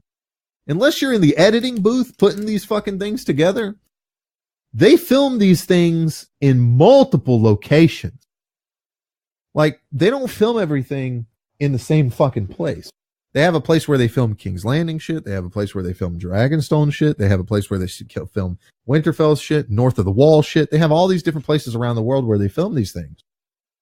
And if you're a crew, and the crews are divided into like the Wolf crew and the Dragon crew or some shit like that.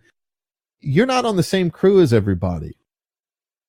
So when I see some guy come in that claims he knows this kind of information, how does he know? He's talking about, this is another big thing to look out for with these leaks, because he's sitting here talking about how he has information not from edits. He's not talking about edits, because this guy said his friend told him this information from working, on the show. And because there's a Q&A, and he's like, Jamie shows up and they're all, oh my God, and they hold each other and everything crumbles.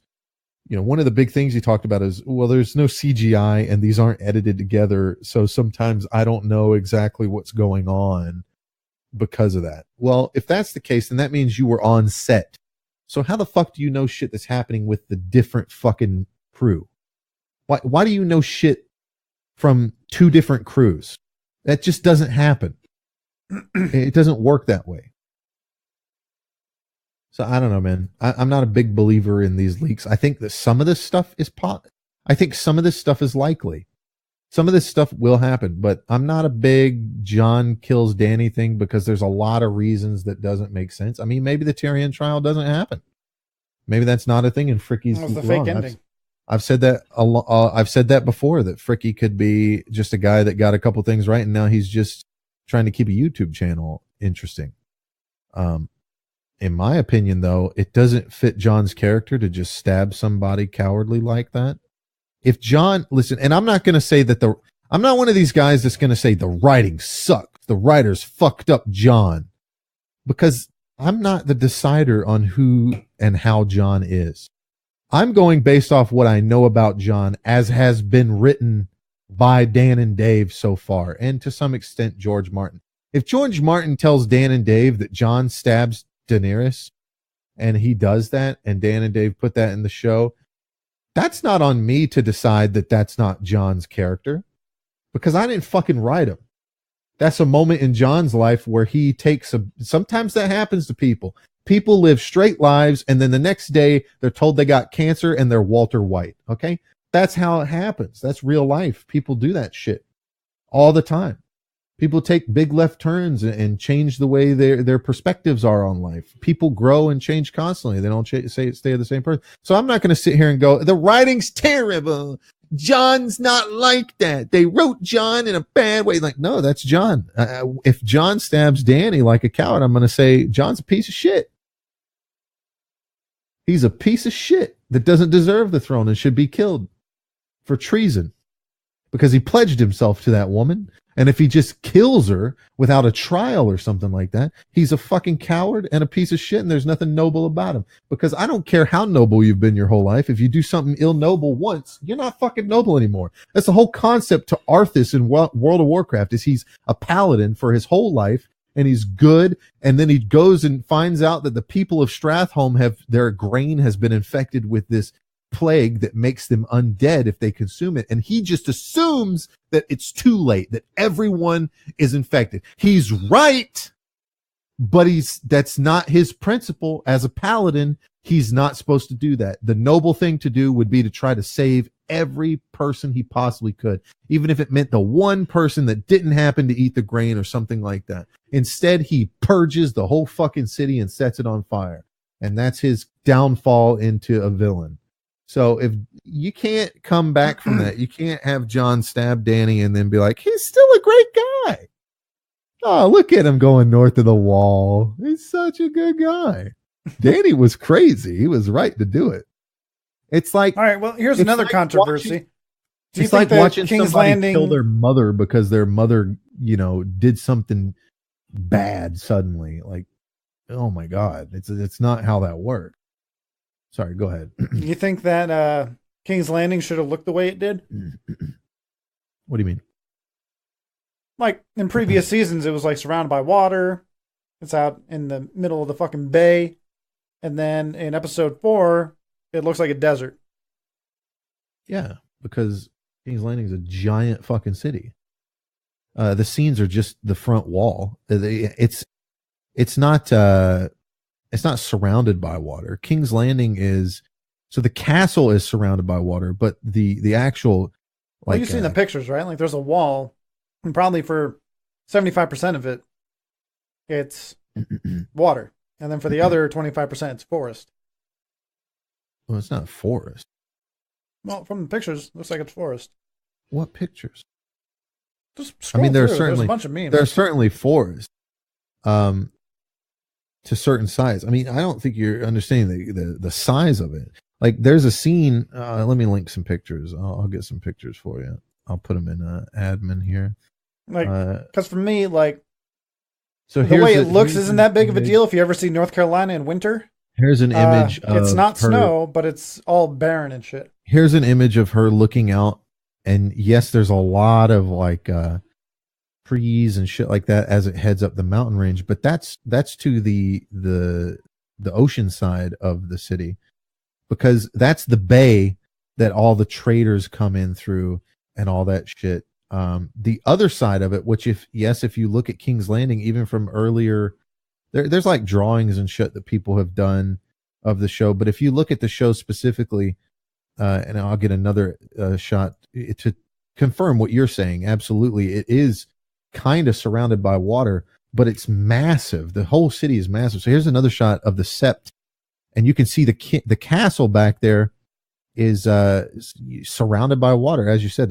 That's why it's so difficult to capture. In fact, just a little bit of trivia here: King's Landing was actually not a city when Aegon Targaryen came and conquered it. It was Old Town. Old Town was where the capital was at, and Aegon had this area built, and people just kept coming and building onto it over the years. But there's let's look at the so here's the opening credits image. Hold on, which apparently has also changed. It used to be right on the water and they pushed it back. So here you can see the opening credits image. I don't know from what season this is. But you can see that here's the water, and then the water on one side, and it's slightly altered, of course, but you can see there's a lot of land there out in front of the castle walls, and there's not a ton of trees. It's actually it's very close to Dorne. So there's the only place where there's trees around King's Landing is near like the mountainside and shit like that, and the big plateaus that come up. The rest of it is fucking what's called like Dorne like desert shit. Because that's the climate they're in. They're in a very here's another intro GIF of King's Landing, and you can see the part that says King's Landing. Oh god, that's a big ass link. Sorry, you're gonna have to click that one. The part that says King's Landing is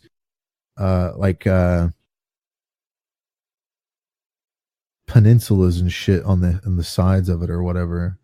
And then the road right there is likely where her forces are coming from, where all that desert's at. And that's the one you're talking about, where they pushed it back, right?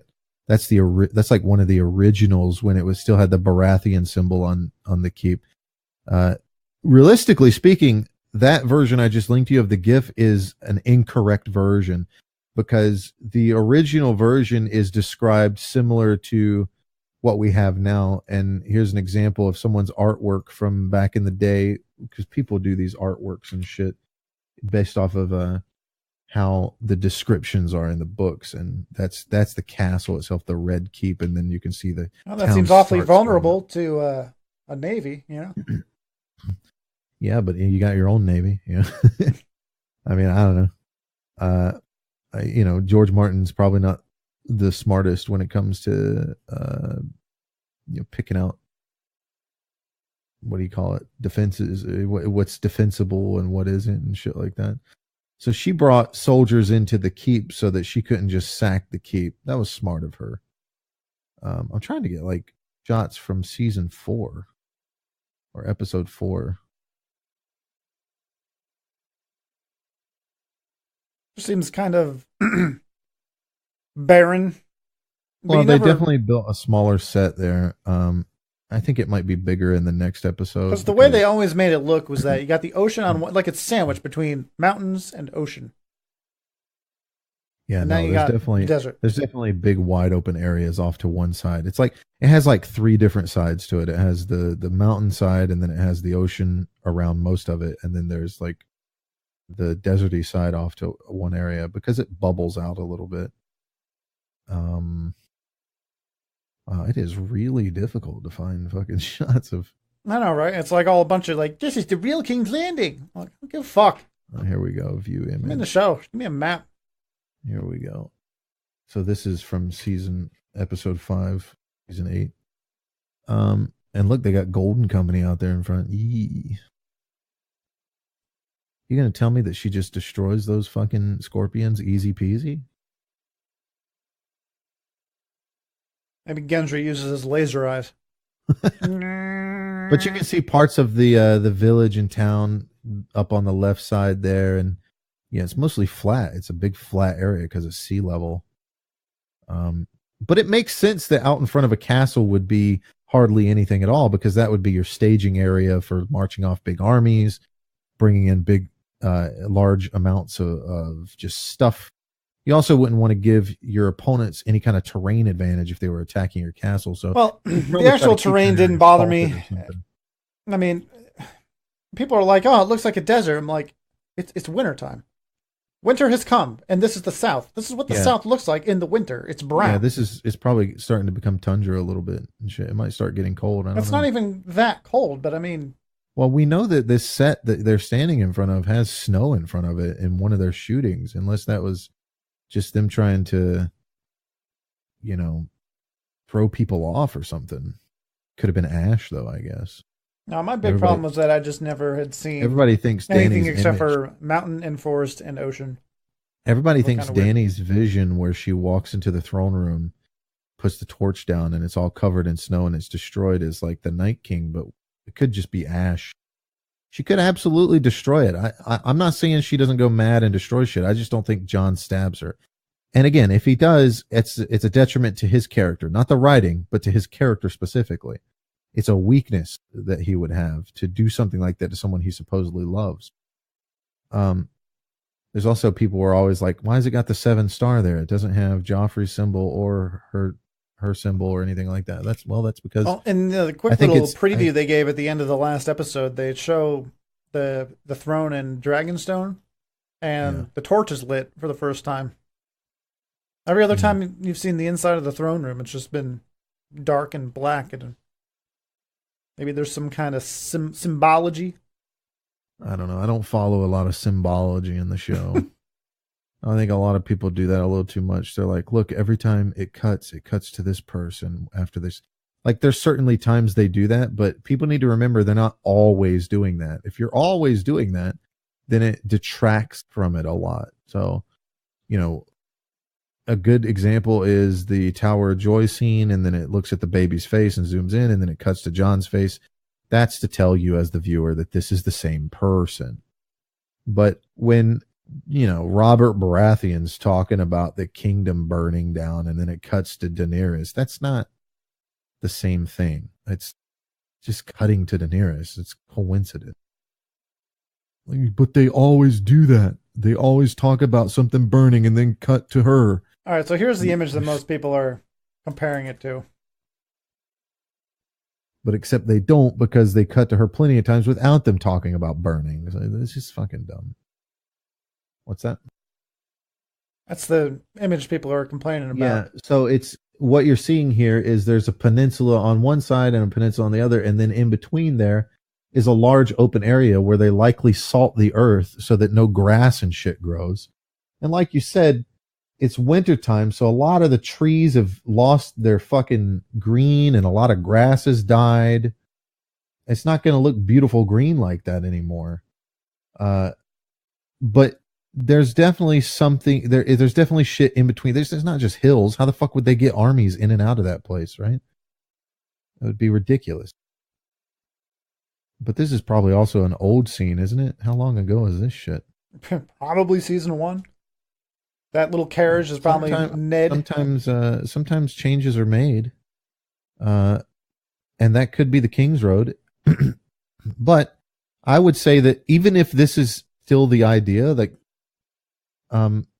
there's a gate down there in between these two peninsulas where even if there's still, hills and mountains and shit, there's still going to be, like, you have to remember that Aegon Targaryen landed a fucking army here to invade Westeros.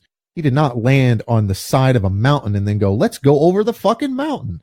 There's probably a pass somewhere in between these mountains or some shit. That would make sense. And you see a lot of trees and shit now because it's not fucking winter in this episode. And they usually, in front of castles, they salt the earth so grass doesn't grow and shit.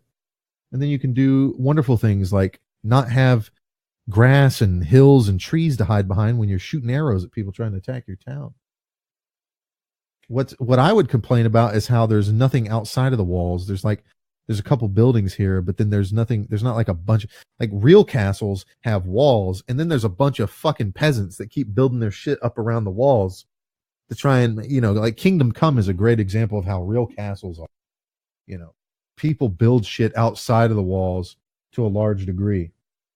And when a fight comes, I think Lord of the Rings did it too. Whenever people were being attacked, they brought people into the city from outside of the walls. But whatever, this is George Martin's fantasy, and in his fantasy, everybody lives inside the walls. Guess we're not growing any. This is the size we're going to stay. This is the size we're going to stay, and that's why it's all cramped together and slummy.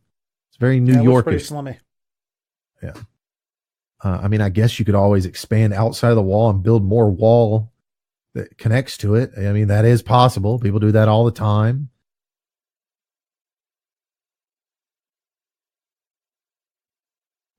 But I'm pretty sure King's Landing, that's not a CGI town, by the way. Yeah, well, that'd be way too much. It's probably, it's a real town. It's got a bunch of CGI added in, like the Sept and right. Castle. Here's the real town that it's filmed in whenever they do those. And that's why you see all those fucking mountains, because that's what, they probably paint a lot of stuff over all these fucking houses outside of the castle. By the way, this is what real castles look like. See all the fucking assholes building up around the fucking castle walls? We're going to live here too. In fact, this little bay area down here is where, like, Tywin Lannister was fishing, and this is where a lot of their scenes are shot of the boats coming in and shit like that, and Varys and all that shit talking down there. They have a lot of stuff that they do in set, but they do a lot of these aerial shots here too, and they do a lot of filming on the walls and things like that. They'll add a bunch of props and shit and do wall kind of scenes where on the walls here and shit like. But yeah, they use this and then they paint it over it, and of course this town doesn't have that peninsula I'm talking about. It's all on a mountain. But actual King's Landing isn't like that. Actual King's Landing does have a front side, which is more prevalent in the later parts of the season where they started getting a bigger budget and could use their own CGI for the entire town. Like if you look at, the first picture you show is what they had the budget for. Take a real town, film it, paint some shit on top of the image. Now you scroll up and look at some of the newer shit. That's all CGI where she's looking out across the bay and shit. That's fucking CGI. Like that whole fucking thing. She's just in front of a green screen right there, man. Like, yeah, that's what budget will do for you. That's what budget will do. So anything yet? Any leaks? Let's see. No, I don't see any new leaks. Some people were talking about how the episode was like available for them, but they click on it and nothing happens. So it's very possible that some shots will come out soon.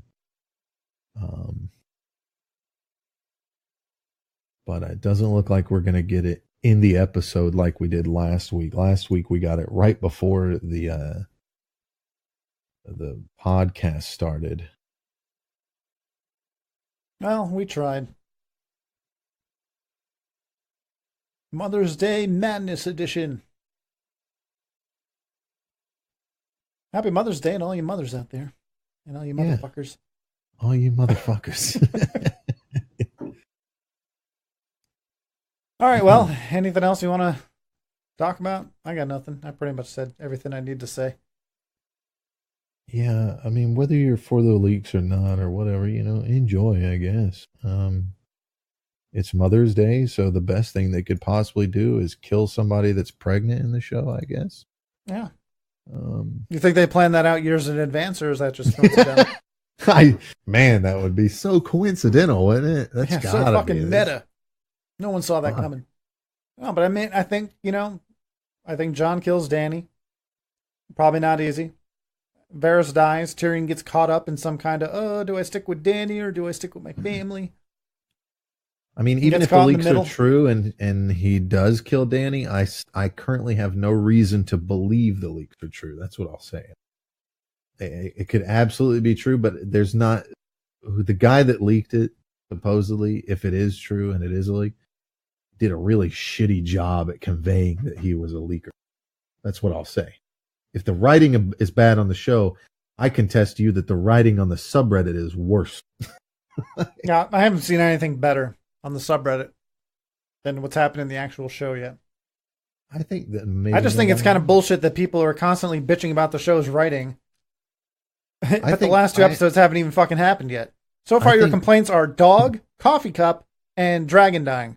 Right? I think... but they're already bitching about, like, you fucking destroyed Daenerys' character. Like, she's still alive, guys. Like, it's, episode 5 hasn't happened yet. She's still out there. You could all be wrong. I think,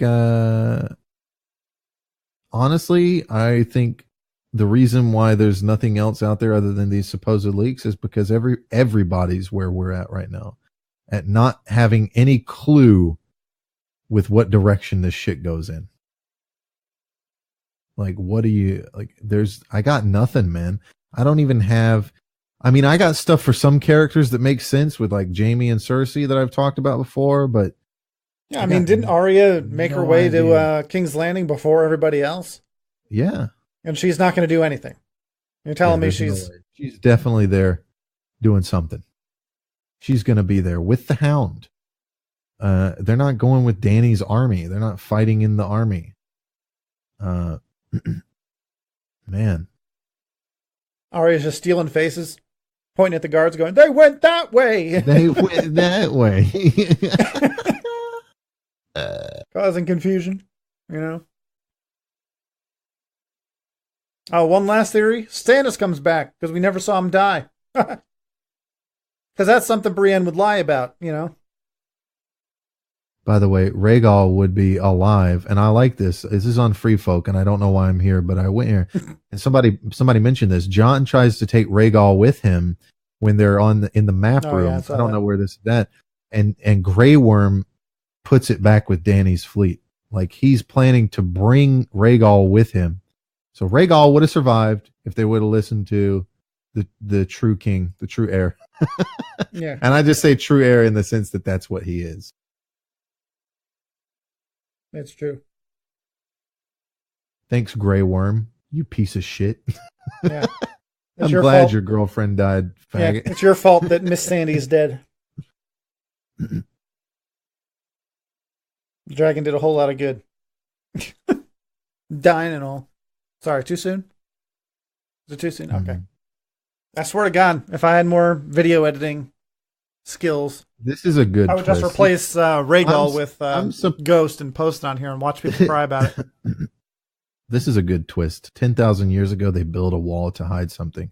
They imprisoned it within the tree and put a king to guard it. But now it escaped in someone else's shape. Night King will come for me. It's Bran. Yeah. Bran's the actual villain. He's got no emotion. Doesn't care. Well, then why did the Night King want to kill him? He was about to. Except for the monologuing. This is the kind of the silent monologue. Ghost gone from huge boy to regular sized boy. You're putting him next to Tormund, you fag. The first fucking scene, he's next to a girl. People don't fucking realize that, like, it's a regular sized dog. You know how they do that? It's called forced perspective. Yeah. Since the camera only has one eyeball, there's no depth perception. God, and so you move the dog closer to the camera and have the actor look far to its left, so that it looks like fuck this subreddit again. Jesus Christ, I wasn't here for that long, and already I remember why I fucking removed it from my list. Jesus Christ. Like, people just chalk this up to like, it's fucking lazy. It's like, no, it's the problems you run into when you're using A, animal actors, and B, camera tricks. It's not CGI. It's a real fucking dog. I mean, just go look it up. I'm not going to explain what the fuck it is. Look up forced perspective. There's a really good scene in like season 3 with John scratching Ghost on the ear, and Ghost is a little bit out of focus. And it's like, why? Well, it's because Ghost is really close to the camera and John's farther back. So make the dog look bigger. Fricky did a Q&A on YouTube about the Spanish leaks. He said that he believes the Spanish leaks are not true, that they contain many lies, and that the dragon armor is unlockable. The Spanish leak is that Danny circumvents the Scorpions by putting armor on Drogon, which, by the way, armor? Is the dumbest fucking thing I've ever heard. Because if you see look at these Scorpions, man. Dude, dragon scales are stronger than armor. What the fuck is armor? Yeah, what the fuck are they talking about? These things were meant to pierce dragon scales. They're not going to be held back by regular armor that slows a dragon down. See, it's all fan fiction, man. People do it left and right. He is still sticking to the Tyrion trial and Bran's big moment coming in episode 6. There you go. I mean, I would believe that guy more than anyone else because he actually knows people confirmed that work on the show. The other guys don't have any way to confirm that. There's no way to confirm that.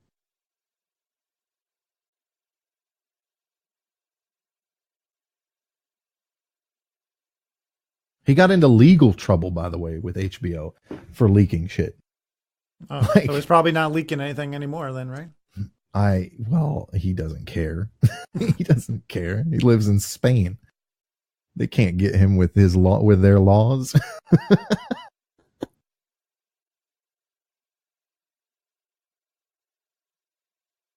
Oh, God, there's so much shit that's just assuming shit's true. All right, well, we'll be back tomorrow when everyone's eating their words. The leaks were wrong. How could they be so wrong? Maybe it's either going to be me eating my words, or it's going to be all these fucking losers. God, I hope it's these losers, man. Get your "I told you so" memes ready. Oh, you better start building them now. You know, make like Times magazine and just make a cover for each one.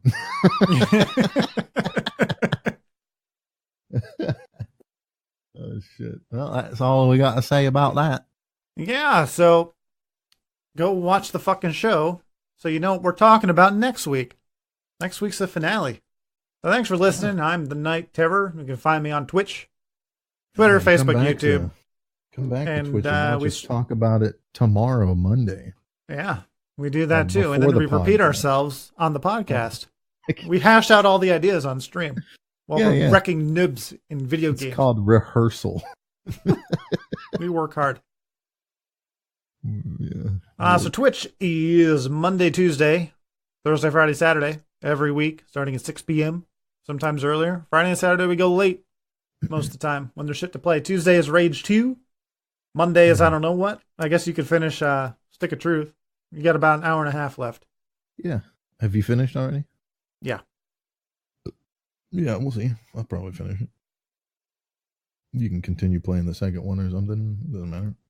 It's a throwaway day. Yep. So, where can we find the Gambler? Oh, Other than on probably a lot of people's hit list. I live at 187. 187. Go fuck yourself, Avenue. None of your fucking business, street. Yeah, I stream still on the Gambler on Twitch. I don't know why, but I do.